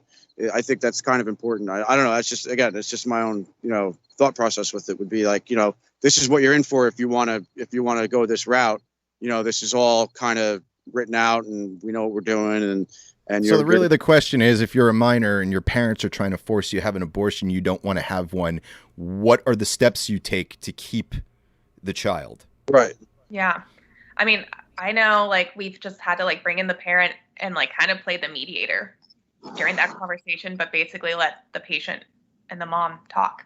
That's got to be tough. And you have to be like, okay, well, and usually at that point, that gets escalated to, like, a clinic manager or something, someone that can really handle that situation, because we know it's going to be very intense and not comfortable. So making sure, and also making sure that that child feels safe to go home. That's the biggest thing we want to do, is make sure everyone is safe, no matter what.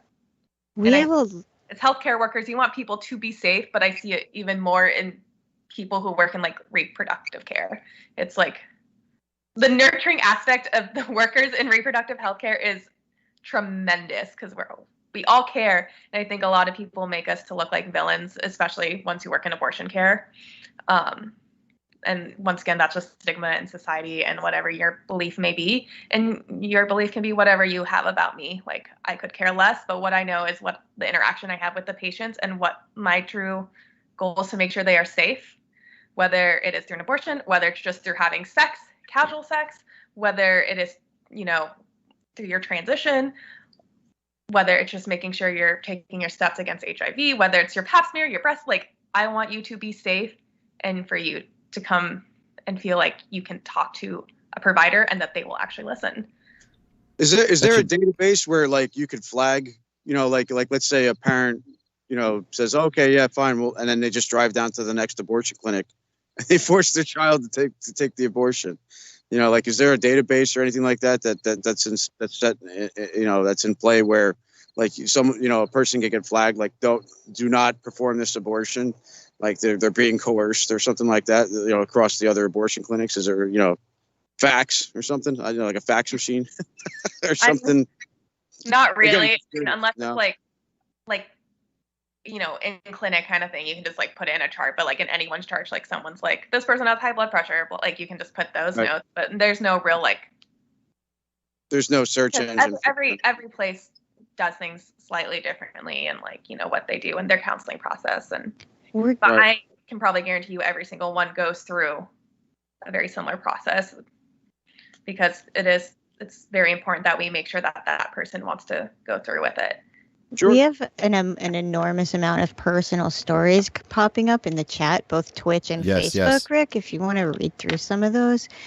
Sure. Where do you want me to start? I mean, I don't know why you're asking me. I'm going to start with, sorry, I hate this stupid mouse. I just wanted to run through some comments here that were left, because I think that they're important to the conversation. There's something Cass had said, right, can't mandate vaccines because my body, my choice, but that doesn't work for abortion, so get the fuck out of here.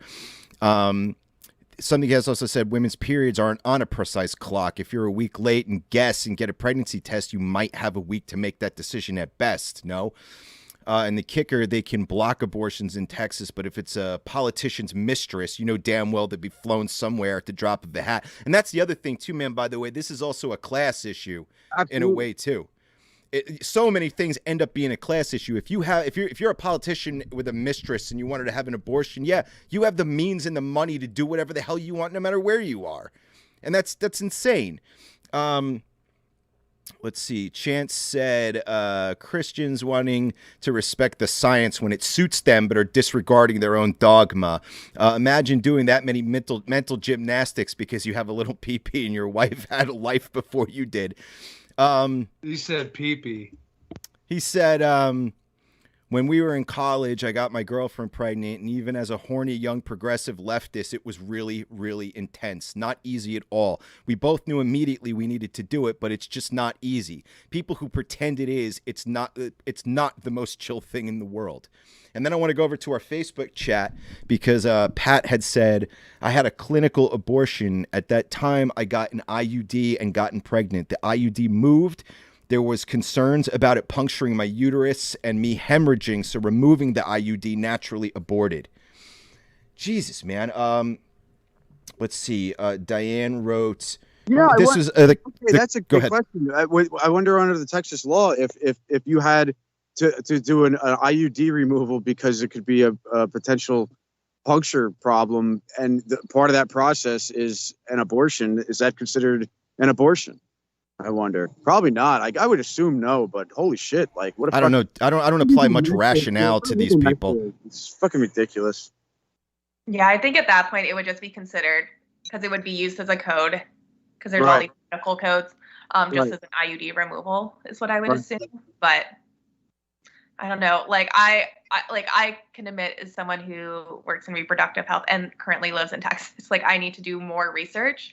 But honestly, I'm burnt out. I am burnt out in like when I am not working and working with patients right now. And like, you know, we're talking about all the time. And you know, people are just talking to me about it as they know, like I'm so passionate about this and I work so hard for this to like fight for everyone to be able to have this choice. Like at the end of the day, when I come home, like as much as I want to do activism, I'm also like, I just want to sit on the couch and play my Switch or like play with my cat and just veg, you know, like make sure I'm taking care of me. And like, so I could be doing more. And I know there's so many other people who are much more knowledgeable, and I am rather knowledgeable about it, but like with everything going on in like the world and like I but sometimes you need that Animal Crossing. You need Animal Crossing just to get through the fucking day sometimes. Lately it's been Stardew Valley. I've switched over. I want to read Diane's comment. This is a continuation, I think, of something she was saying before. I didn't tell my parents, and I made my cheating boyfriend pay for it, take me to it, and take me home. Sadly, I hemorrhaged when I went home. I had to tell my mom, who had to take me to the ER. I had a college scholarship to Denver Tech for automotive. I saw my future gone. I was also in school at a time. If you were pregnant, you could not go to public school. You had to get your GED or an alternative. In 1977-78, they opened a school for unwed mothers called New Future. She had her baby, but had a hard time financially financially getting housing. Now she's a teacher ready to retire. That is man. That's not even that long ago. Like, not that it matters. I mean, what's going on now? It was the time of Maud. The time of Maud, yes. Man, I just want to say thank you to everybody who's watching and sharing all this stuff and you know, this is an intense topic, man. This is not easy stuff to talk about, and I feel like people are really neither is Maud. Rob, don't be a hater. All right, don't was be. Was Nicolas Cage a little more of a chance than I think Nicolas Cage ever on Maud? You know, he would have been if he could have been. I have no doubt about that. I have kind of a serious question. You're talking about your experiences with trauma and individuals who have to go through this kind of stuff. Do you think it's like more of a external force making them feel guilty, like through cultural and religious aspects? Or do you think it's more of like a self-induced guilt the majority of the time? Or like, do you think they would just be relieved if there was no societal stigma about it? Or like, how do you think that would go down? I think it definitely comes into play. You know, I have friends who live in Europe and just kind of talking about like the abortion stigma there, and it's so different. Like I had a friend from Germany and he was just saying, he's like, yeah, like even abortion, you just go to your primary care, they do it and you leave and it's an outpatient procedure just like anywhere else and nothing's weird thought of it. Because is that best for you at that point? Yes, if not. And like he was just talking, you know, because I was like, yeah, like I work at Planned Parenthood back then. He's like, yeah. He's like, I don't understand why it's so strange in America. Like, it's just, you go. Like, you're going in for any other doctor's visit. And he's like, that's just between you and your provider, and that's all that matters. And not saying that there is, I think it's kind of the same idea of nature versus nurture. Like, I think there's always going to be like an internal part of it that's going to affect people. Like, that's because it's hard. Like, there's a lot of emotions to it. There's also a lot of hormones attached to it. And like that alone brings on a lot of feelings. But I think culture and stigma definitely have a lot of pressure on those feelings. Damn. Oh, train's coming. Get away from the track, Stone. Are you supposed to get on it, or what's the deal here? Yeah, I'm What are you gonna doing? get on the train. Is that why you have the little bandana around your neck? Yeah, I'm gonna cover. Are you gonna rob it? Yeah, I'm gonna rob him. I was talking about like an old timey engineer, but robber, engineer, whatever. So this is the Stone segment. It's called Stones on the Go. Yeah. I find it amazing that for a full year of being virtual, every time we look at you, it has been an up close, zoomed in video of just your eyebrows for a year straight of you not fixing your camera. And now every time you call in after work, suddenly your whole face, you're outside with like less technology and you're better lighting, can see your whole face, you sound better. Like, I don't get it. I'm not a help. Alexis said if this was a male problem, it wouldn't be a discussion. Yeah, Oh yeah, definitely. I agree with that. I agree with that completely, 100%. It's a miserable truth. That's the train. Oh, Making us Is that what that was? Coming. you could just mute it. Chance that it's still Yeah, how about you mute your microphone, Stone, so we don't hear it. All right, see you later, guys. Later, man. Thanks. Yeah.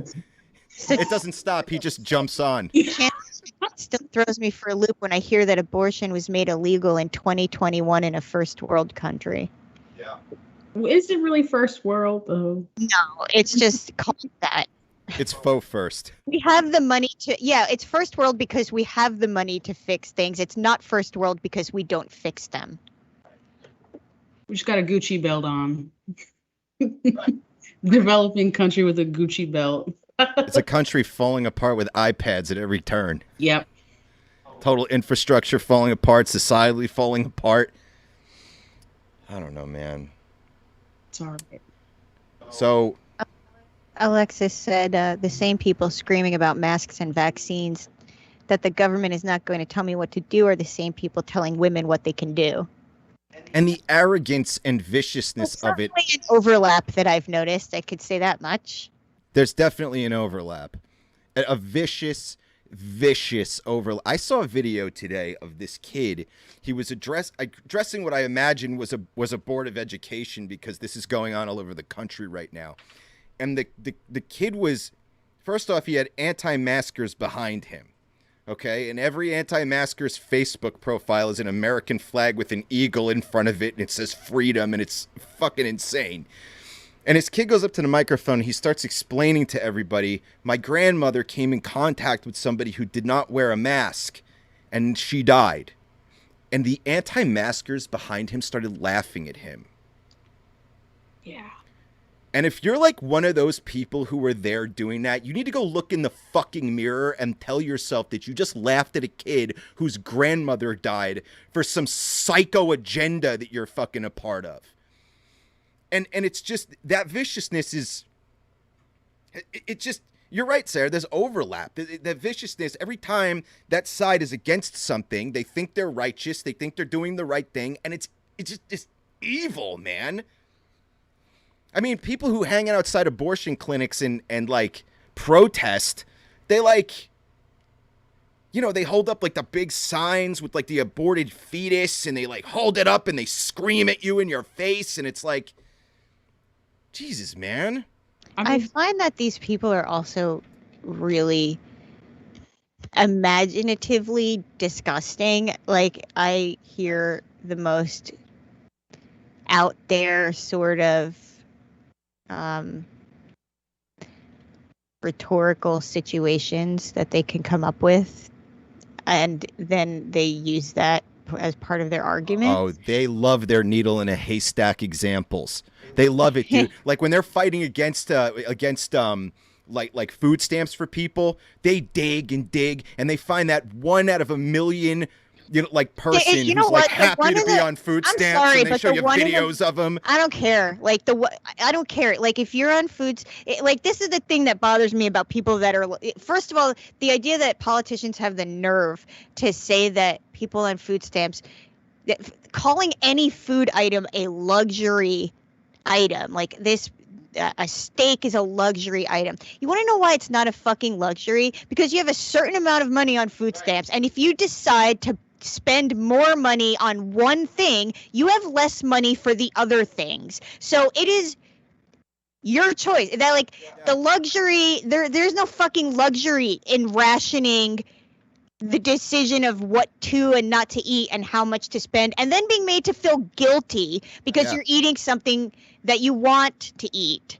Or God forbid you feel like a human and have a meal you love. On top of that, the push that poor people should just I'm sorry, but unhealthy food is usually the cheapest. And this push, once again, that poor people remain unhealthy, need more health care, is infuriating, because a lot of people that are poor are also chronically ill, require, if they were able to acquire it, require special diets, because like someone like me that has relied on food stamps. I've relied on food banks in my life, but I've also have illnesses that mean that there's certain things that I cannot eat. Like I can remember sitting in a food bank in Colorado that was I'll be right back. Packed with people and lots of crying babies and lots of people that just looked really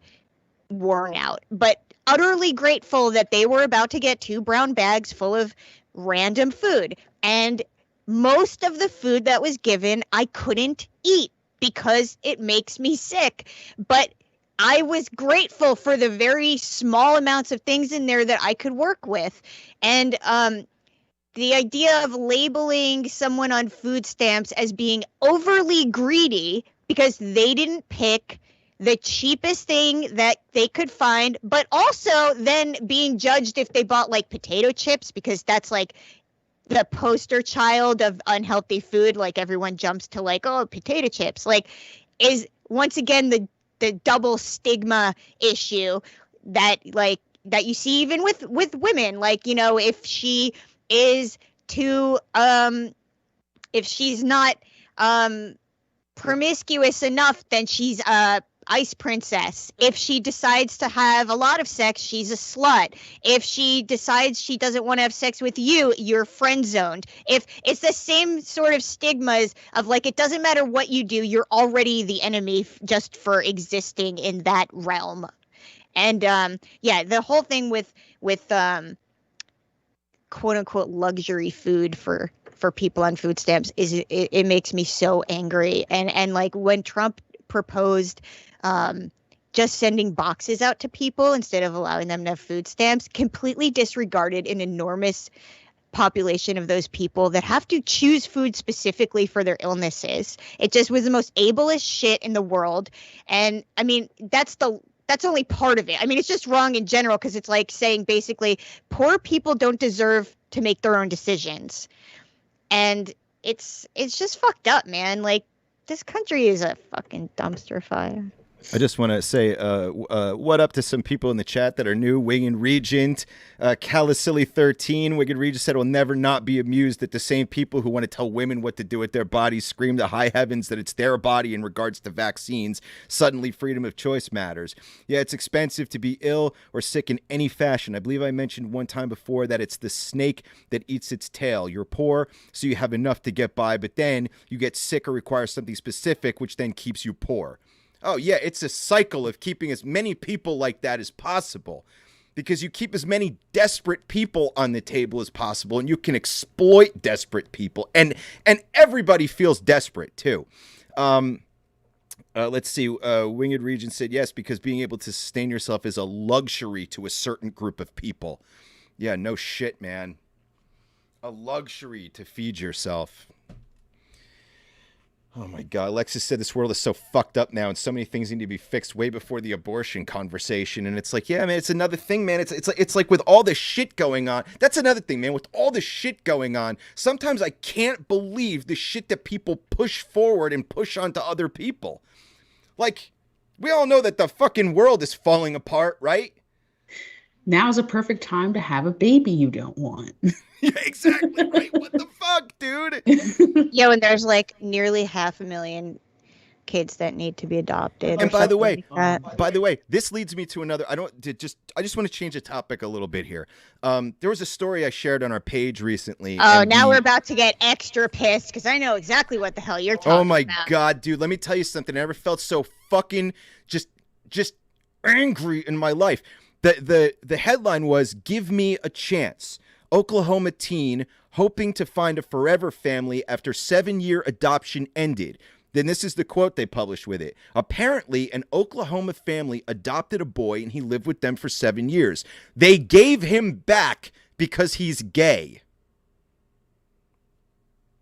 You should go to prison if you do that, by the way, if you even try to do that. If you're going to call somebody your kid and you're going to say, I love you and I'm going to take care of you, you don't get to throw them away when they don't turn out the way you want just because you didn't have them, just because they're not biologically yours. That's insane. Yeah.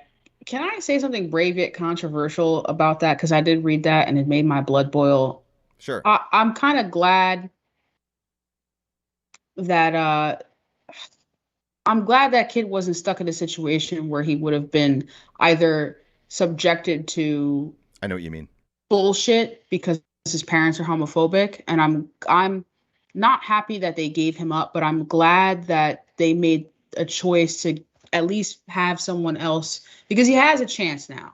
If he would have stayed in that home, I mean, being LGBTQ and then being raised by people who are homophobic, it's not good. It can be abusive. It can be. See, there should be some sort of entrance exam before you can have a child, because quite honestly, like the amount of people that are outcast from their own families because they come out is just, I mean, the suicide rates from that just the lifelong trauma that stays with you forever, even if it gets to a point where one day your family, quote unquote, accepts your choices as if it's a fucking choice, is still traumatic, man, forever. It doesn't go away that you were basically treated less than you would have been had you been straight.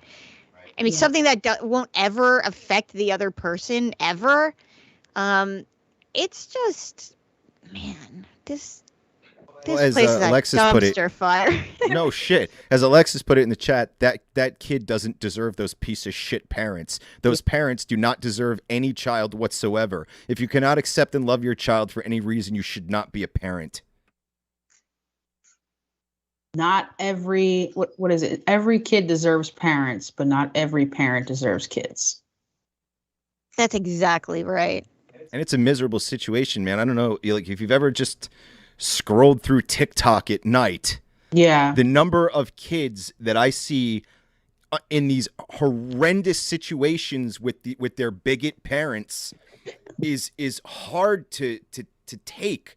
Like I've watched videos of kids where they're going to come out to their parents and then watch their parents reject them. Like completely. Like one kid said that he came out, right? And the father or the mother was like, well, that's not God's way. That's not God's way. And the kid said to their parents, they said, can you love me without God? And the parents said no. And I can't imagine the fucking devastation of that. Yeah, it's. And these are the people that want you to force you to have kids that you can't take care of. Like. Well, yeah, but also that's another thing. Like, how pro-life can you really be if you're willing to abandon your own child? It just doesn't. It doesn't add up. It doesn't make any sense. It's always the God weapon. They always got the God weapon. Yeah, and it's just like there are so many kids out there already that need homes, mostly like teenagers, and kids with special needs, and it just is. It's really sad to see, abandoning your child because of their, sexuality, or because of something as minuscule as that, or because of their gender, their gender expression, or whatever it is that they decide that they want to be. It just is. It's really upsetting. The fact that you bring something into the world, a fully, like, you bringing a human being, and they're choosing their own identity, and you're just saying, yeah, I'm not with it. Like, that's not okay. And it just ruins life. Like how amazing would it be if we lived in a world where you're born and you grow up and you go, man, I can actually be whoever I want to be. I can be whatever I want to be, and people will accept me and they'll love me. And that's not what we have. Some people do have that, though, and it's starting to change. Sure.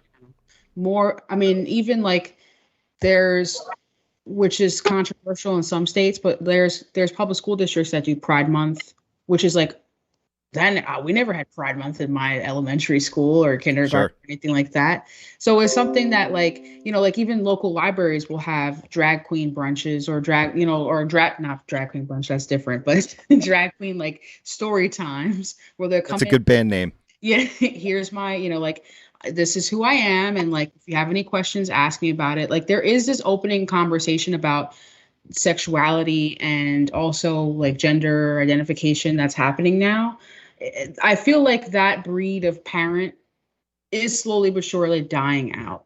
I agree. It's just not, it's just not, we can't live like that. And right. For all the bad shit I've ever heard on TikTok. Yeah. Like, there's certainly more parents, like Alexis just said, I would give up God or anything and my own life for my children. Yeah. And you're starting to hear that strength, I think, coming out of parents way more often now. Yeah. I just, I looked at that kid and, like, you read about him and he seems like the nicest human being I've ever seen. And, yeah, what a nightmare. I'm sure that he'll find someone, given that article went out. And I mean, I'm trying this thing where I'm trying to be a little more positive. It's not really right. Same. I have no idea how to do that. I really try, but I have that thing called happiness anxiety, where being positive freaks me out, because I'm like, well, this good thing happened, so something terrible is about to come around the corner, and like, oh no. Yeah, like, I feel like scared, but I just can't. Yeah, I'm like scared to be happy, because like I know that something.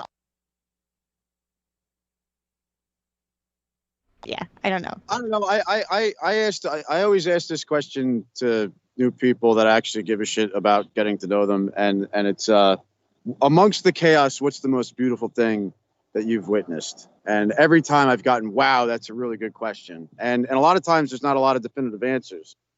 My answer is in the chaos.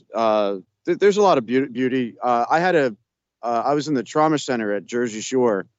And there was a guy there. It was an old guy, and he had oxygen on his brain. He took a nasty fall, and he had his head was kind of messed up. But he was awake, conscious, aware, alert, everything. And he was super calm and super cool and super sociable. And his daughters were super frantic. And while I was there, I witnessed this whole thing happen, where another girl came in. And she was in her like mid to late 20s, I guess, at this point. And she was unconscious. She had gotten into a motor vehicle accident on the Parkway. And she had a double tib fib fracture. And he looked at the team that was working on him, and he said, that girl looks really hurt. Can you guys take care of her first? Now, he didn't know how things worked, that every person gets their own team of people. So they're like, no, it doesn't work that way. We do appreciate that, but it's not how it works. And 3 months later, I got to discharge her and bring her to her rehab center. Found out that her parents had died a few years prior. And also turned out that, and this, Rick, you'll appreciate this, she shared my locker. Do you remember my locker? Oh, was Rick still there? You are there. Yeah, I'm You here. remember my locker, Rick? Yeah, I remember your locker. Of course you do, because it was graffitied with my name on it. Right. She goes, I recall. know you. She's like, I know you. I was like, what do you mean you know me? She's like, I had your locker. I was like, what are you talking about? You had my locker. She goes, after you graduated, I had your locker. I was like, wait, so all the graffiti was still on the locker? She goes, yeah, it stayed there. You know, originally I thought that that your beautiful moment was going to be something about the guy wanting to give up his care team for her first. And now I'm realizing your fucking beautiful moment is that some chick ended up with the same freaking locker that you had, dude. And that was your roundabout freaking way to get to the And It's a beautiful story until it wasn't. Yeah. No, it was a selfless moment from the guy, and I got to tell her about it. Damn it. story until it wasn't. You didn't make that the focal point of the story, though, Stones. I actually have a similar story to that. Oh, go ahead. Me and my best friend's brother was talking to me one time, and he was talking about how in high school he got this locker that had this giant image like drawn on it of a Grim Reaper, and it was the coolest thing you ever saw, this and that. And I was like, my locker had that too. My friend drew that in my locker a long time ago, and he was like, was it this whatever locker? And I was like, yeah, that was mine. And it was like years later. I don't know how long, but yeah, similar kind of thing. Sounds like he shut down your beautiful, unique story slightly. Seems like no, I mean, I was talking more about the guy saying help her, don't help me, help her. Can I real quick on a positive note? Please, let's get some positive notes going. So I know we're talking about like how the world's fucked up and like these religious people are fucking terrible and all that shit, and which is true. I'm at a different train station. I'm sorry about the noise. It's okay. Mute yourself. Have a safe journey, please. I don't know. I'm not getting on this one. In the dark, it looks like a parking lot. I'm like, I'm a little concerned. I'm like, I hope he doesn't get like mugged or jumped or anything like that. Trust me, he's not the one who gets mugged. He's the one who's going to hurt somebody else. So Lawrence, my friend, we actually went to school together, and we both kind of grew up going to this school that was like a really crazy religious Southern Baptist, as fundamental conservative Christian as you can possibly imagine.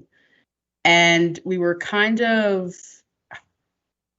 indoctrinated, if you will. And a lot of things that I grew up believing, I thankfully met a lot of people in my life, and I started having conversations like what we do every other Friday, I guess. And, speaking to other people and getting different perspectives.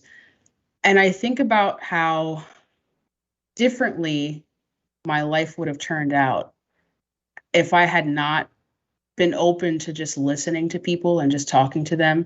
And Lawrence can tell you, like, we have a million horror stories of the shit that we used to learn about in school, like Bible class, and like screaming, professors screaming or teachers screaming about abortion to us. And like, it just, I don't know, it gives me hope, because I think like if someone like me who grew up in like a really strict religious fundamental household can like open my mind and like become more aware of the world and how things aren't just as black and white as they are. I think more people can do that. And I think we're starting to see that little by little.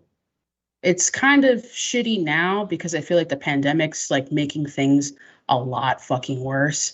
And there's a lot of people out there who are like, fuck you, I'm not going to wear a mask. And like, I don't care if you die. I don't care if you get sick, and I'm not going to get my vaccine. But I think that there's like which, by the way, one of the security guards, I didn't mean to cut you off, but one of the security guards I was working with tonight, his wife is an ICU nurse, and a pediatric ICU, and she said she has 2 8-year-olds about to die from the virus. Jesus fucking Christ. Well, there goes my positivity for the night. Well, I was about to say, she's trying to make a positive point. Now, God, the dark angel here. This is always what happens. I'm like, I'm going to try to And that's what happens. Oh, well, anyways, I think, I'm glad that we talk because it helps, Kristen, the other night we were talking and you had referred to stones as being good chaotic energy. Would you like to revise your previous statement? He does. He's got good chaotic energy. You're like a good person, I would assume. I hope. Completely out of control. I'd like You're to like comment on that. wandering I'd like to comment on around. that. I beg to fucking differ. Why? No, just hear me out. Just hear me out. Just hear me out. He's always smiling. He's always laughing. He says things that are like kind of wild cards, and then he just wanders around with a bandana around his neck, hopping from train to train. Okay. We got like fucking Oliver Twist over here. No. There's a lot. There's a lot to unpack here. Hold on a second. Wait a minute. Because Well, first I'm of still all, mad because I called him a dork. calm the fuck down. No. Calm it down. You have a real quick. bag on a stick. So one. Kristen, your reference point is something that's happening just now because normally he's stalking the streets like a fucking crazy person. Okay. Second, his chaotic energy and his laughter and smiles are him laughing and smiling at himself 97% of the time.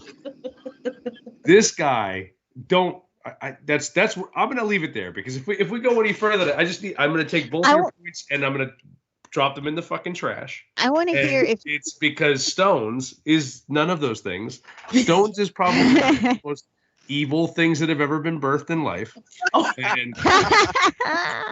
And as a parent that Stones is, I fear that will rub off on his children one day, and one day they will be on a podcast and they will be like, "Hey, little Stones, little stones. you bring Pebbles. very vibrant energy. Pebbles, yes, little pebbles. You bring vibrant energy to our show because all of your negative, fucked up ass comments you laugh at that you make yourself are great and beneficial to humanity." So I will be the first one on this show and the last one before we probably get off the air to go, "Fuck you, Stone." Hope that train keeps going by. And they're like, that guy, there he is. I want to hear Jenny's light in the dark. Yeah, me too. My light in the dark, like a single moment? Something that sort of gives you hope, in all the chaotic in the world. And all the negative chaotic energy that exists around us. Yeah. I don't know. I guess for me, it's more just like small little things that happen. I'm like, my cat decided to join the conversation. But welcome around here. Yeah, she. Well, one is just her being in my life. I love that cat. But I don't know. I just try and actually, Erin, who connected Sarah and I to this, she kind of asked me to be part of her suicide series and talking about just like suicidal ideations and things like that. And I guess that kind of gave me a time to self-reflect as I was filling it out. And for me, it's just like small little moments that just bring me joy. And so one of the things I said on it is like having a dance party by myself. Like, it doesn't always have to be as big of moments. For me, like this first smell in the air where it's fall, like I'm a very nature person. Like I am a big hiker. So like just feeling that crisp air, like it's those little things that just little everyday things that you're like, oh yeah, that's it. Like I love laying on the grass and watching a cloud go by. Like it's those small moments that bring me joy. And I think it's so hard, it's so easy to look over, especially like right now, and just how chaotic our society is with every single thing going on. It's like all crashing down on top of each other. But I try and take every small little moment that makes me happy, bring light. And I try and cherish those moments because a lot of shit's about to happen afterwards. I need to do this more because I'm so concerned that I'm angry so often that I'm definitely going to have a heart attack if I don't take a step back once in a while and be like, you know what? Awesome talk is awesome. I love this. I love this. This is maybe my light in the dark moment, is being able to do this show, because this is the closest we get to being able to hang out with people and meet new people and just like like I have all kinds of fucked up physical problems, and like I have nerve damage all in my skull and neck, and like it's a nightmare. And for some reason, when we do this show, I like don't notice any of it. I just feel completely present with this. So even if I'm expressing things that are angry, it's like a positive expression of anger, because the point of being angry about it is to get to a better answer. Get people to discuss the things that are angering and maybe arrive at something that's just a better point of view or something, I guess.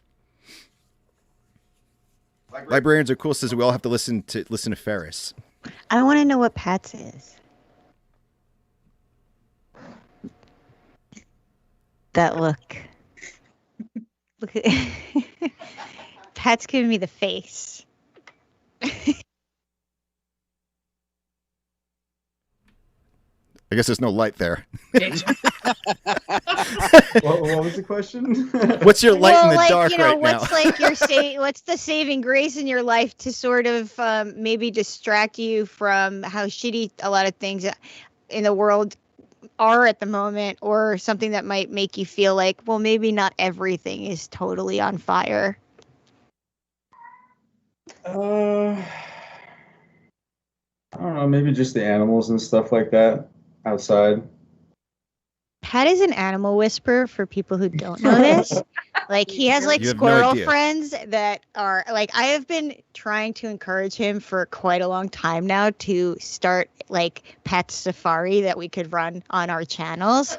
And like set up we want him to set up a webcam outside and like, just, we want to see this, you know what I mean? We want to be part of the magic. Not everybody has your like whispering powers. I definitely want to see a squirrel cleaning your gutter like you claimed. Or was that a claim? That was Like you claimed. I just want video of him going out in the backyard in a toga, and all the birds just sort of arrive like on his arms, and he's like, because he's got like a lot of birds, right? Stones, did you say something about a duck? Doesn't Pat, do you have ducks? Yeah, I got a couple of ducks that show up every year. They hang out in the yard for like a couple months, and then they go back to the lake. They eat the bird seed and shit.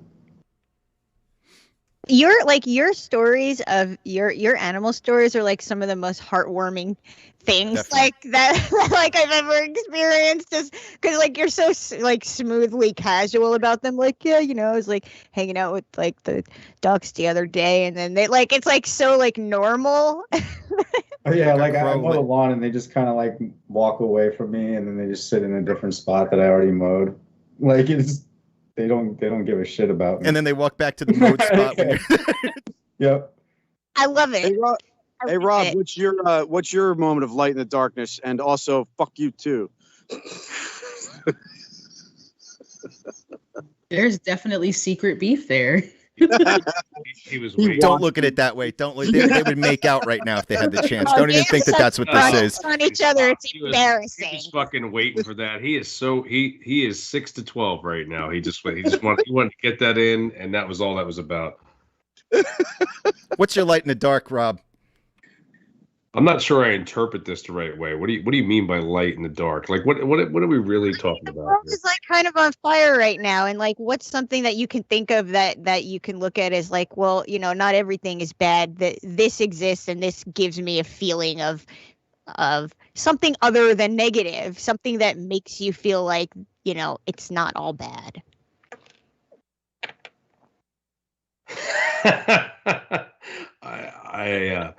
Okay, so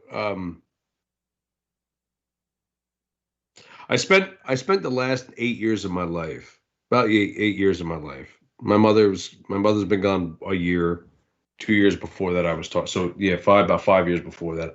I spent about 8 years of my life saying the world's coming to an end. I used to say to I used to stop by my mom's to see her house, and I used to be like, how you doing? Catch up with my mom. Every Thursday I would stop by my mom's house. And like every once in a while I would look at her and be like, what's going on, right? She was like, I know the world's coming to an end. I get it. She used to look at me and she used to fucking shake her head, and she believed me. You know what I mean? Like she was like, after a while, I used to say it jokingly, and then I used to come by her house and I'd be like, it's happening. Like every bad thing that happened in the world, I'd be like, it's happening. And like we're fucking seeing it right now. Like I hate to, I'm not gloom and doom like that. I'm being real. Like there's too many bad things happen chaotically in the environment. There's just turmoil, utter turmoil in government. There's worldwide fucking epidemics and pandemics happening. And I'm not saying that shit's going to happen like tomorrow, but it's a lot worse than people seem to think it is, right? We have this pandemic and we have our stupid political fucking issues to argue about that are so remedial.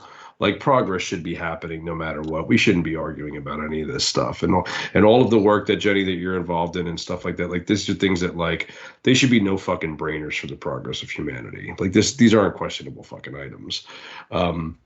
So for me, I just grew into, in studying what I study for a living and going about what I do for a living and stuff. It's been very hard to separate reality and professionalism because professionalism tends to overlap that. My course of study is very much analyze everything, psychology, sociology, all that stuff, like what makes us tick and also what's causing the history that will one day be written in books and we'll read about if we're lucky enough.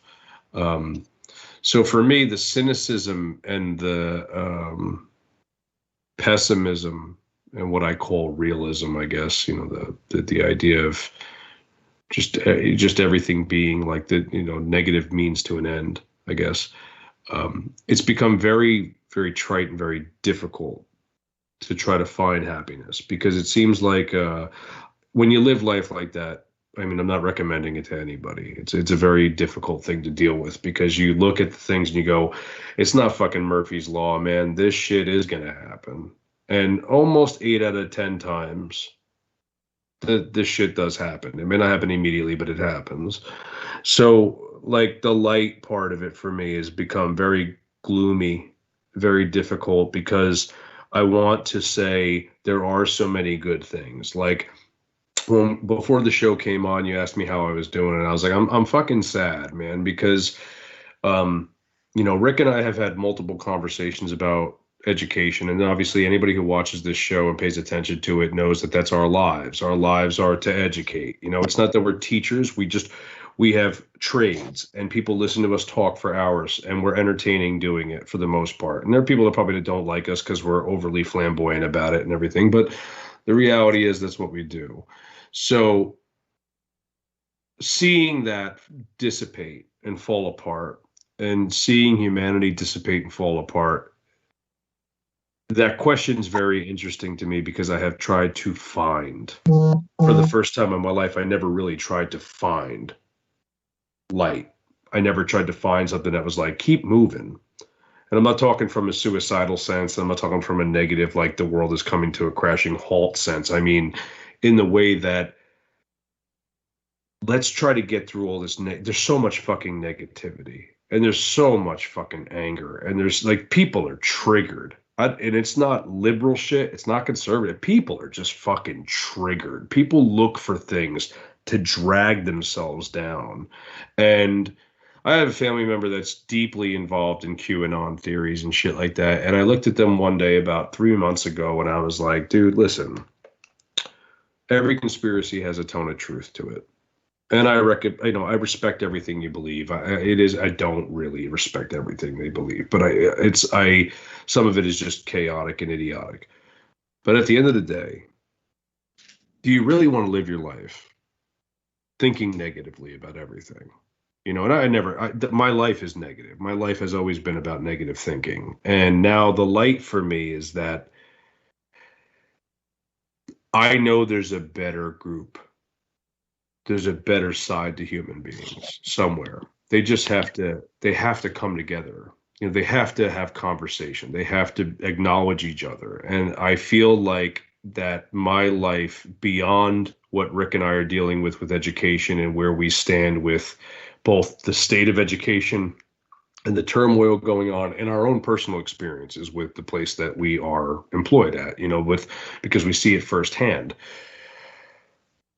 that there are other opportunities to influence people in a positive. And it doesn't need to be in a vehemently kind of negative, violent way, the way that some protests do go, and protests are for the most part not negative. They're positive. And people look at them as like, detrimental things. There's nothing more that pisses me off than people saying, do these people have jobs? Would they get a day off to go do this? And then the same people that say that are the ones marching on the Capitol trying to burn the fucking Capitol building to the ground, you know? So like that kind of stuff is like, everybody's hypocritical. Everybody's a fucking mess.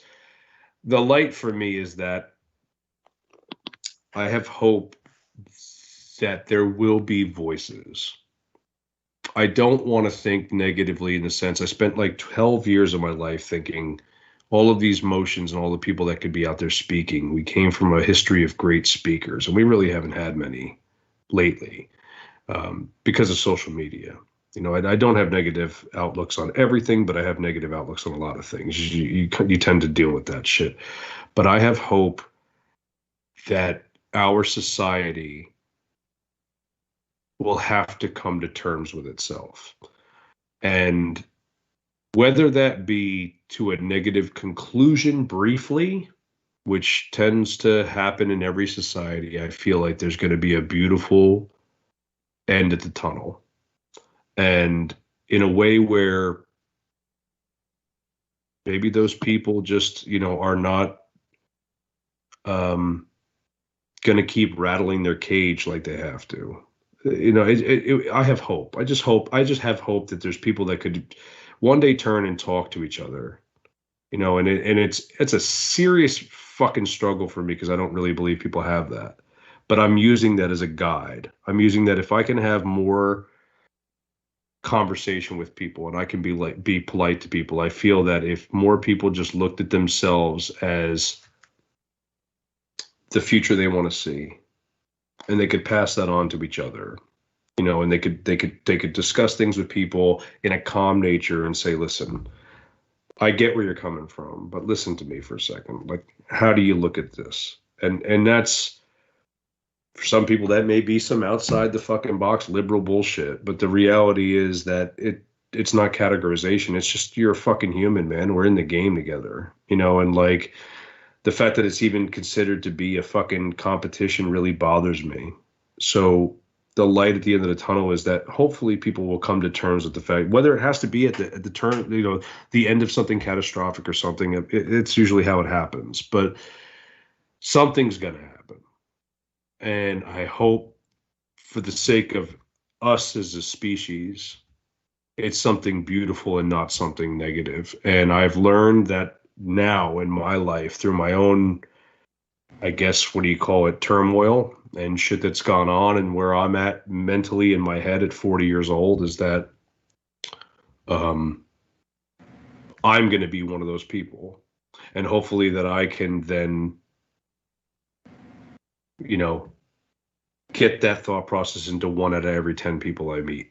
Maybe I'll rub off on some people like that. And that's been my goal as an educator. That's been my goal as a professor. That's been my goal as a public school teacher. It's been my goal as a bartender. I have a platform. It's a minuscule platform. I'm not an influencer, an Instagrammer, or a YouTuber or anything like that, but I have a platform to just be me. And I know that 50% of me is a really good person. You know, and that's enough for me. The other 50% is jaded and pissed off and angry and works really hard and does some shady shit from time to time because I'm a human. But at least 50% of me is a good person. And I know that the light is that if I talk to enough people with respect and regard and present myself the way that I need to present myself, maybe they'll learn from me and they will do that to somebody else. So I have found it a knack now to where I try to give to other people. I pick tabs up for other people. I go deliver stuff to people. I bring things to people. I try to give myself to people. I give up my time to people. And while that can be exhausting, I think that if people decide that that's what's there for them and they can do that for other people, maybe that will just start a domino effect. And eventually we will become understanding. I doubt it, but it's at least something that keeps me moving every day because I really don't have any other I don't have anything else that really brings me happiness. That's what brings me happiness, seeing other people smile and stuff like that. I just wish that more people thought like that. Selflessness, I think, is the way to go. We definitely love you here, Rob. Hey, cheers to that. That's like, this is definitely my favorite crew of Awesome Talk. But favorite Stones can go fuck himself completely because I wasn't talking about That's Stones when I you're- said we love you. I meant everyone You're but making me smile. Well, there's like Like, a bunch making of me smile. like I think Stones, you started a sort of thing going on here because people in the chat are talking about their own Yeah. lights, and I just want to say Jay Raintree said, Jenny, you are such a light in this life. I'm so proud of you. Oh, Jay is one of my old roommates and closest friends, so that makes me super excited. I love you too, Jay. There's so many people in the chat that are talking about the things that give them hope. Chance, who is a dog walker, said that what gives him hope is when he's training a dog and it finally gets the command and it clicks and it just freaks out because I give it crazy belly rubs and treats and it's just as happy as I am.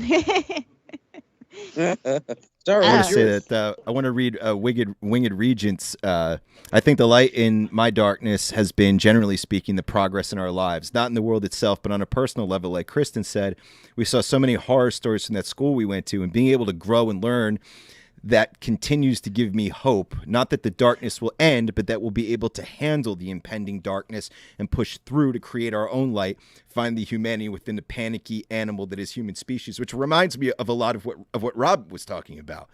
Librarians are cool, which is like the best name. Said the light for me is the hope that once I start my official librarian career, hopefully in December, good luck, that I'll be able to help people in some way every day by being an ear to people and being a peaceful part of their day. People need connections, and if I can provide one of those at the end of the day, then that'll be good enough for me. Can I just say librarians are cool? When I was little, I used to like fantasize about growing up and being a librarian. I used to like idealize it as the most perfect thing I could ever really imagine for myself, and I just think it's awesome that that's what you're doing. Sarah, what's your light in the darkness? Well, you know, I talk to Rick about this a lot. I think about how lucky I am that if a pandemic had to hit, that it didn't hit when I was in my previous marriage, because the situation would have been horrific for me. For one thing, I don't think that there would have been very much interest in protecting me as an immunocompromised person. It would have been, and it would have been even more. And if you know there was any intention on their part to quarantine or isolate or stay away from people, which would never have happened, but let's just say that it would have, being isolated with a person who is mentally, emotionally abusive, I couldn't imagine the trauma that would have come out of that. And like there's literally not one night in all of the years that like he and I have been together, there's never been a night that I didn't go to bed and think about, like very vividly in my mind, think about how utterly grateful I am to be exactly where I am. Because having been in a position where I was bedridden, where I was throwing up constantly from medicine that I had to take, and all of those things, if someone had said like, well, you know, in X many years, you're going to be in a home that you love with someone that really loves you, that's and in a non-abusive situation, you're going to be surrounded by art, you're going to have a close group of friends that you create a show with where you're like social with them and having conversations with them all the time. And, you know, I would have laughed that person out of the room because it would have been the craziest thing that anyone could have ever said to me. I would never in a million years would ever have believed it. And now I'm here, and you know, at the time I could barely walk, and now I can. Like I need a wheelchair outside the home, but in my home I could walk around. And like there's like, so I think that for one thing, my partner, for sure, because he has given up an enormous amount just to try and protect my health, and his awareness of how hard I fought to be as, I mean, I know that if you look at me, you wouldn't think of me as a healthy person. Obviously, I have a lot of illnesses, but compared to where I was and how hard I had to fight to be where I am now, and someone willing to protect that, I didn't have that before. I had someone who resented me for any little thing that had to be done in the name of my health specifically.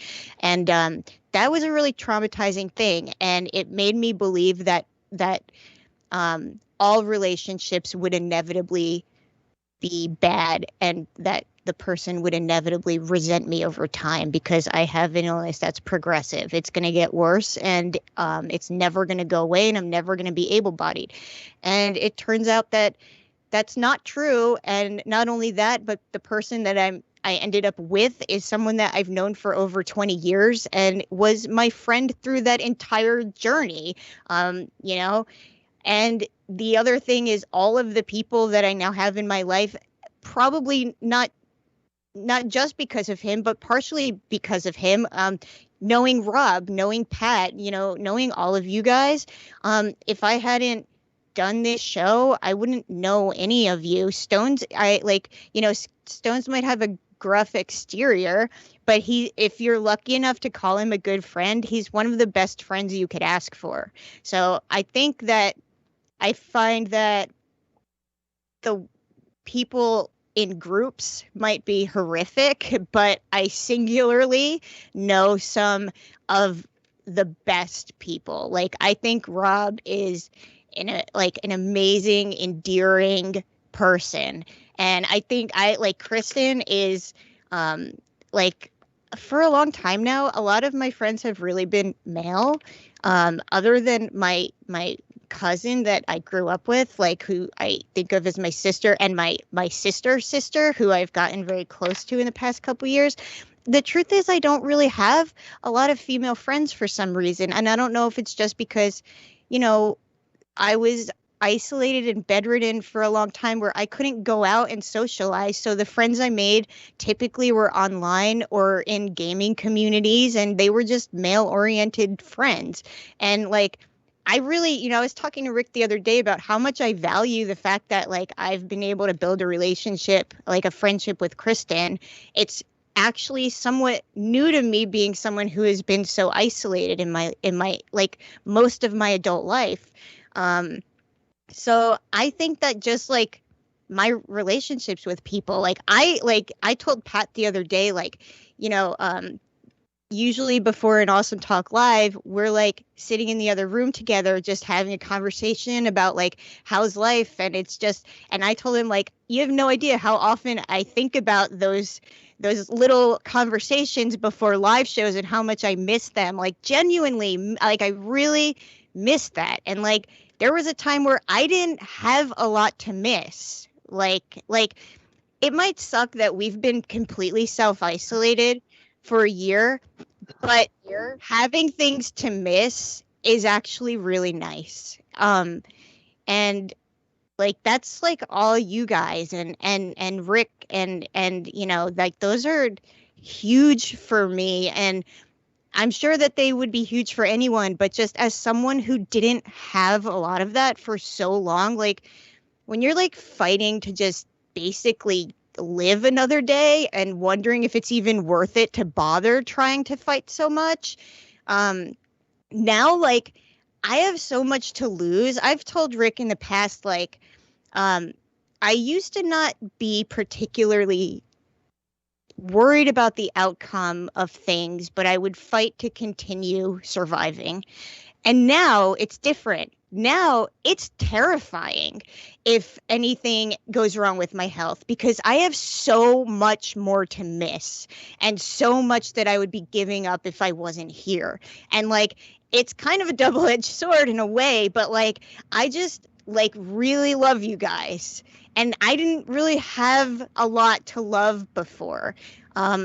In most of the situations up until the point where I was here on Awesome Talk and stuff like that, like, there wasn't a lot for me.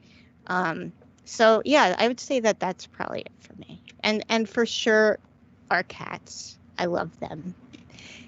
And you know, that's it. I just want to read. Diane wrote, I've always been a giver, helping other people, creating positivity, helping addicts get clean when I wasn't able to help my own daughter, but knowing that I'm there for families and they won't be burying their children. I've helped 13, and each of those now in some way I pay it forward. Man. I think what she's saying was in some way each of them pay it forward. Okay, which is I'm sorry. Yeah, you're right. So yeah, Diane is a foster mom, right? Too, which is amazing because there's, like we were saying before, there's so many children that have nowhere to go, and it's because of people like Diane that they probably can have hope that they're wanted and accepted. Librarians are cool. Said, thanks, Sarah. I've been involved in libraries since I was 10 years old. I'm 23 now. I found my home in libraries at such a young age. The public library as an organization is so much more intense than most people can believe. So hearing people explain their background with libraries always brightens my day. It makes it really worth it. So thank you. Diane said she's had 13 fosters in her home. That's amazing. Wow. That's amazing. Man. So, oh man. What an intense, awesome talk tonight. Oh, my God. Oh, man. Jenny, I want to say thank you so much for being such a phenomenal guest tonight. Yes, thank you for having me. And I want to thank Aaron for connecting us. Yes. Yeah, I actually wanted to say, Aaron Incoherent is the person who was nice enough to link Jenny and I together, and I just wanted to give her a shout out. And also, she's come on our show live before. She's played music live before. We do our Wednesday night sort of tribute shows to our guest performances, where you guys can tune in at 8:00 and watch guest performances. That just a block of guest performances. There's no Awesome Talk banter, and we play her video on that sometimes, but please go and check out Erin Incoherent. She's currently on tour, so if you see that maybe she's playing around you might want to check that out, but definitely go follow her and go listen to her music. She has, in my opinion, one of the great, the other night actually during the Awesome Talk guest performance hour, when her video came up, I remember saying in the chat I could listen to her sing forever. Her voice is amazing and her songwriting is beautiful. Yeah, her and I were in Girl Scouts together when we were children, and we kind of both started our own punk phase together, singing Green Day's American Idiot album over and over and over on a trip to South Dakota. So it's so amazing to see where she is now, and also the advocacy work she does on the side with music. And she is just an incredible human being. And please go check her out, listen to her music on Spotify. Just what a wholesome human being. So, Jenny, there's one other thing that first off, I want to say thank you to everybody who's watched tonight on Twitch, on YouTube, on Facebook, all these comments, all these stories. What an absolutely intense show this evening. And if you're on Twitch and you're watching us for the first time, please do not forget to hit the follow button, because we're on our road to 100. Dude, we didn't even make it to the Matrix trailer. I didn't even make it to the Matrix, man. The Matrix trailer is so damn good, and I wanted to talk about that. I don't know if anybody wants to stick. I don't know if anybody's in a rush to get out of here, but god damn, that the Matrix looks good. It looks so good, so good. Diane said, "Thank you guys. I really enjoyed the show. Thank you, Diane, for always tuning in." Yes, thank you. Every time everyone shows up, I'm so enthusiastic when so many people are active in the chat.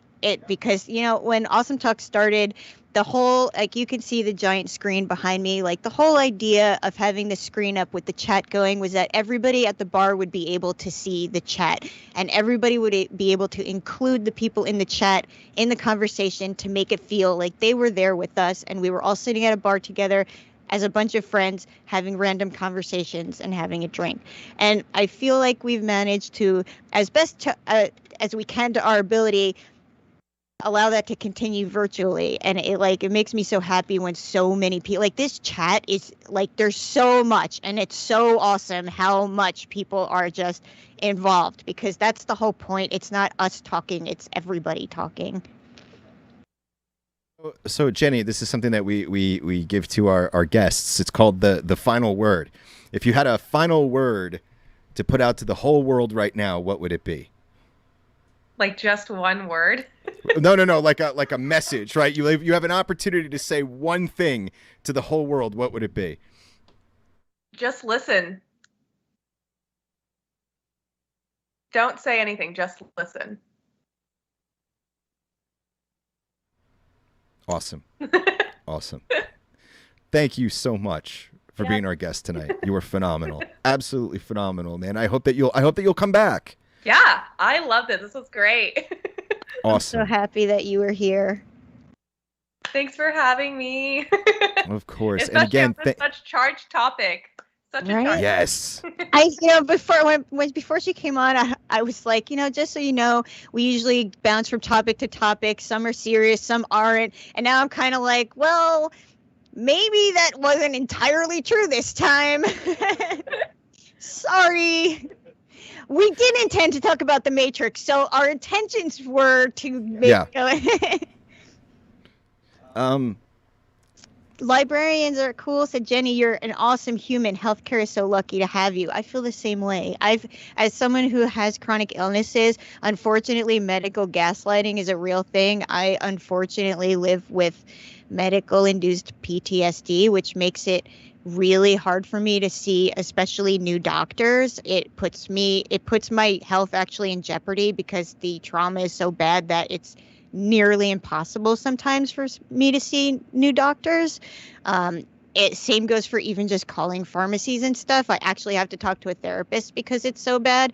And so healthcare providers that are willing to listen to someone's story and empathize with them are unfortunately rarer than you would think. And healthcare is lucky to have you, and the people that you see are lucky too.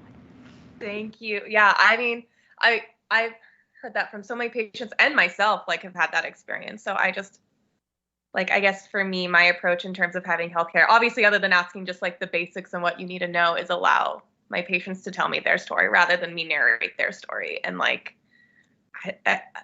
healthcare can be so problematic, and then it cannot be. It's all based on the individual. And I really strive to be a person that can build that trust, especially on such a sensitive topic, such as sexual health, because not only is it already just hard to talk about sex, and a lot of people don't have the knowledge, but sex is weird. There's so much going on, and your body. And so what way can you do it and make sure that they're comfortable, but also that it's a conversation like this, you're just talking about it. And how can we get to that point? So that makes me really excited to hear that. You're getting all these messages of love, and I want to make sure that you don't miss any of them. Winged Regent said, "Thank you for all the work you do, the research you undertake, and the care you give, Jenny." Thank you. The people in the chat really love you, Jenny. I love you all. I try my hardest.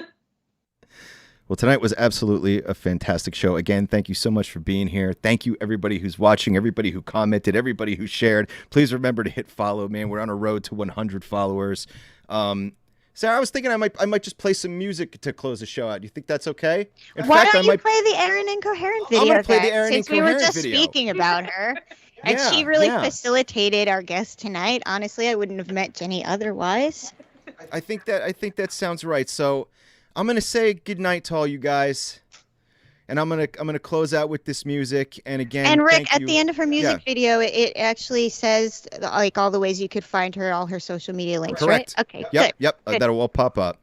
So again, one more time, thank you so much, Jenny. Thank you so much to the chat. Thank you so much to everybody who shared these stories and these very difficult topics this evening. The awesome talk, season 14, episode 2. We're definitely out the gate.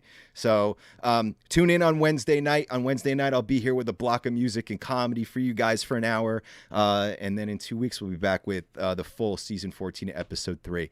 Everybody, please have an awesome night. And please don't forget to hit follow. That's a big deal. All right. Peace out, y'all. I'm going to throw this mouse out the fucking window.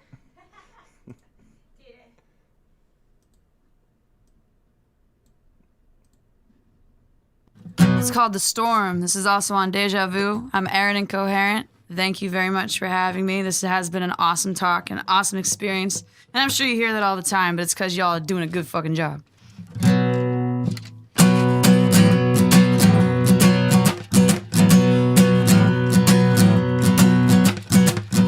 Oh, they say there's a storm coming for you. Oh, they say there's a storm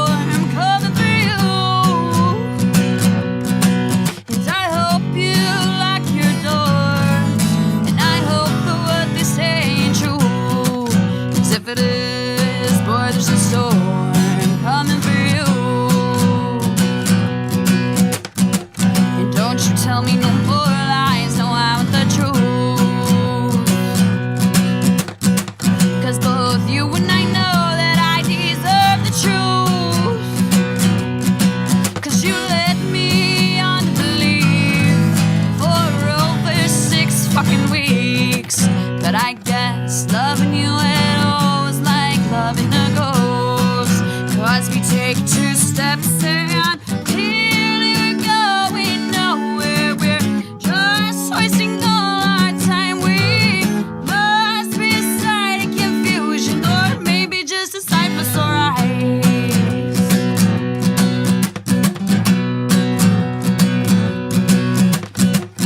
Oh, by now I've learned a thing or two. But that's bound to happen when you've got nobody else but you. So I know where I'm going when I feel that cold wind blowing. Like I say, that's 'cause by now I've learned a thing or two. Like you don't shit where you eat my fucking heart out. You'll swear you should have been warned. I thought it was common knowledge. Hell, have no fury like a woman scorned.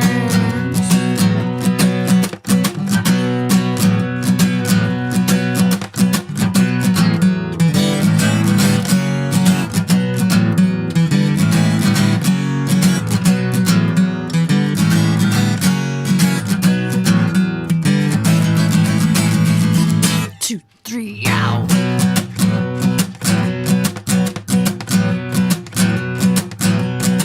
And I hope that when the rain comes for you, you're a little too late, just a little too late to find your way back home.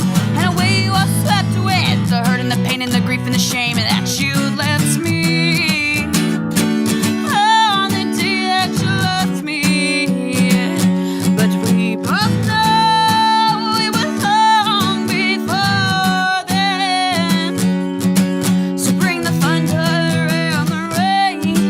This storm is bringing a change.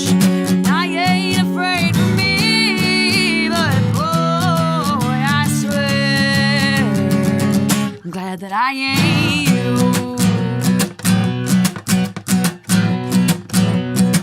I'm glad that I ain't you.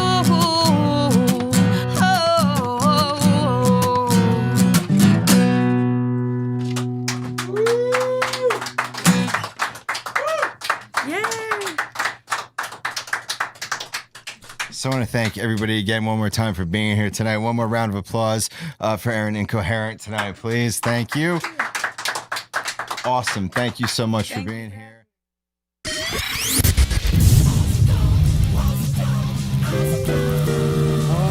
Awesome talk, awesome talk.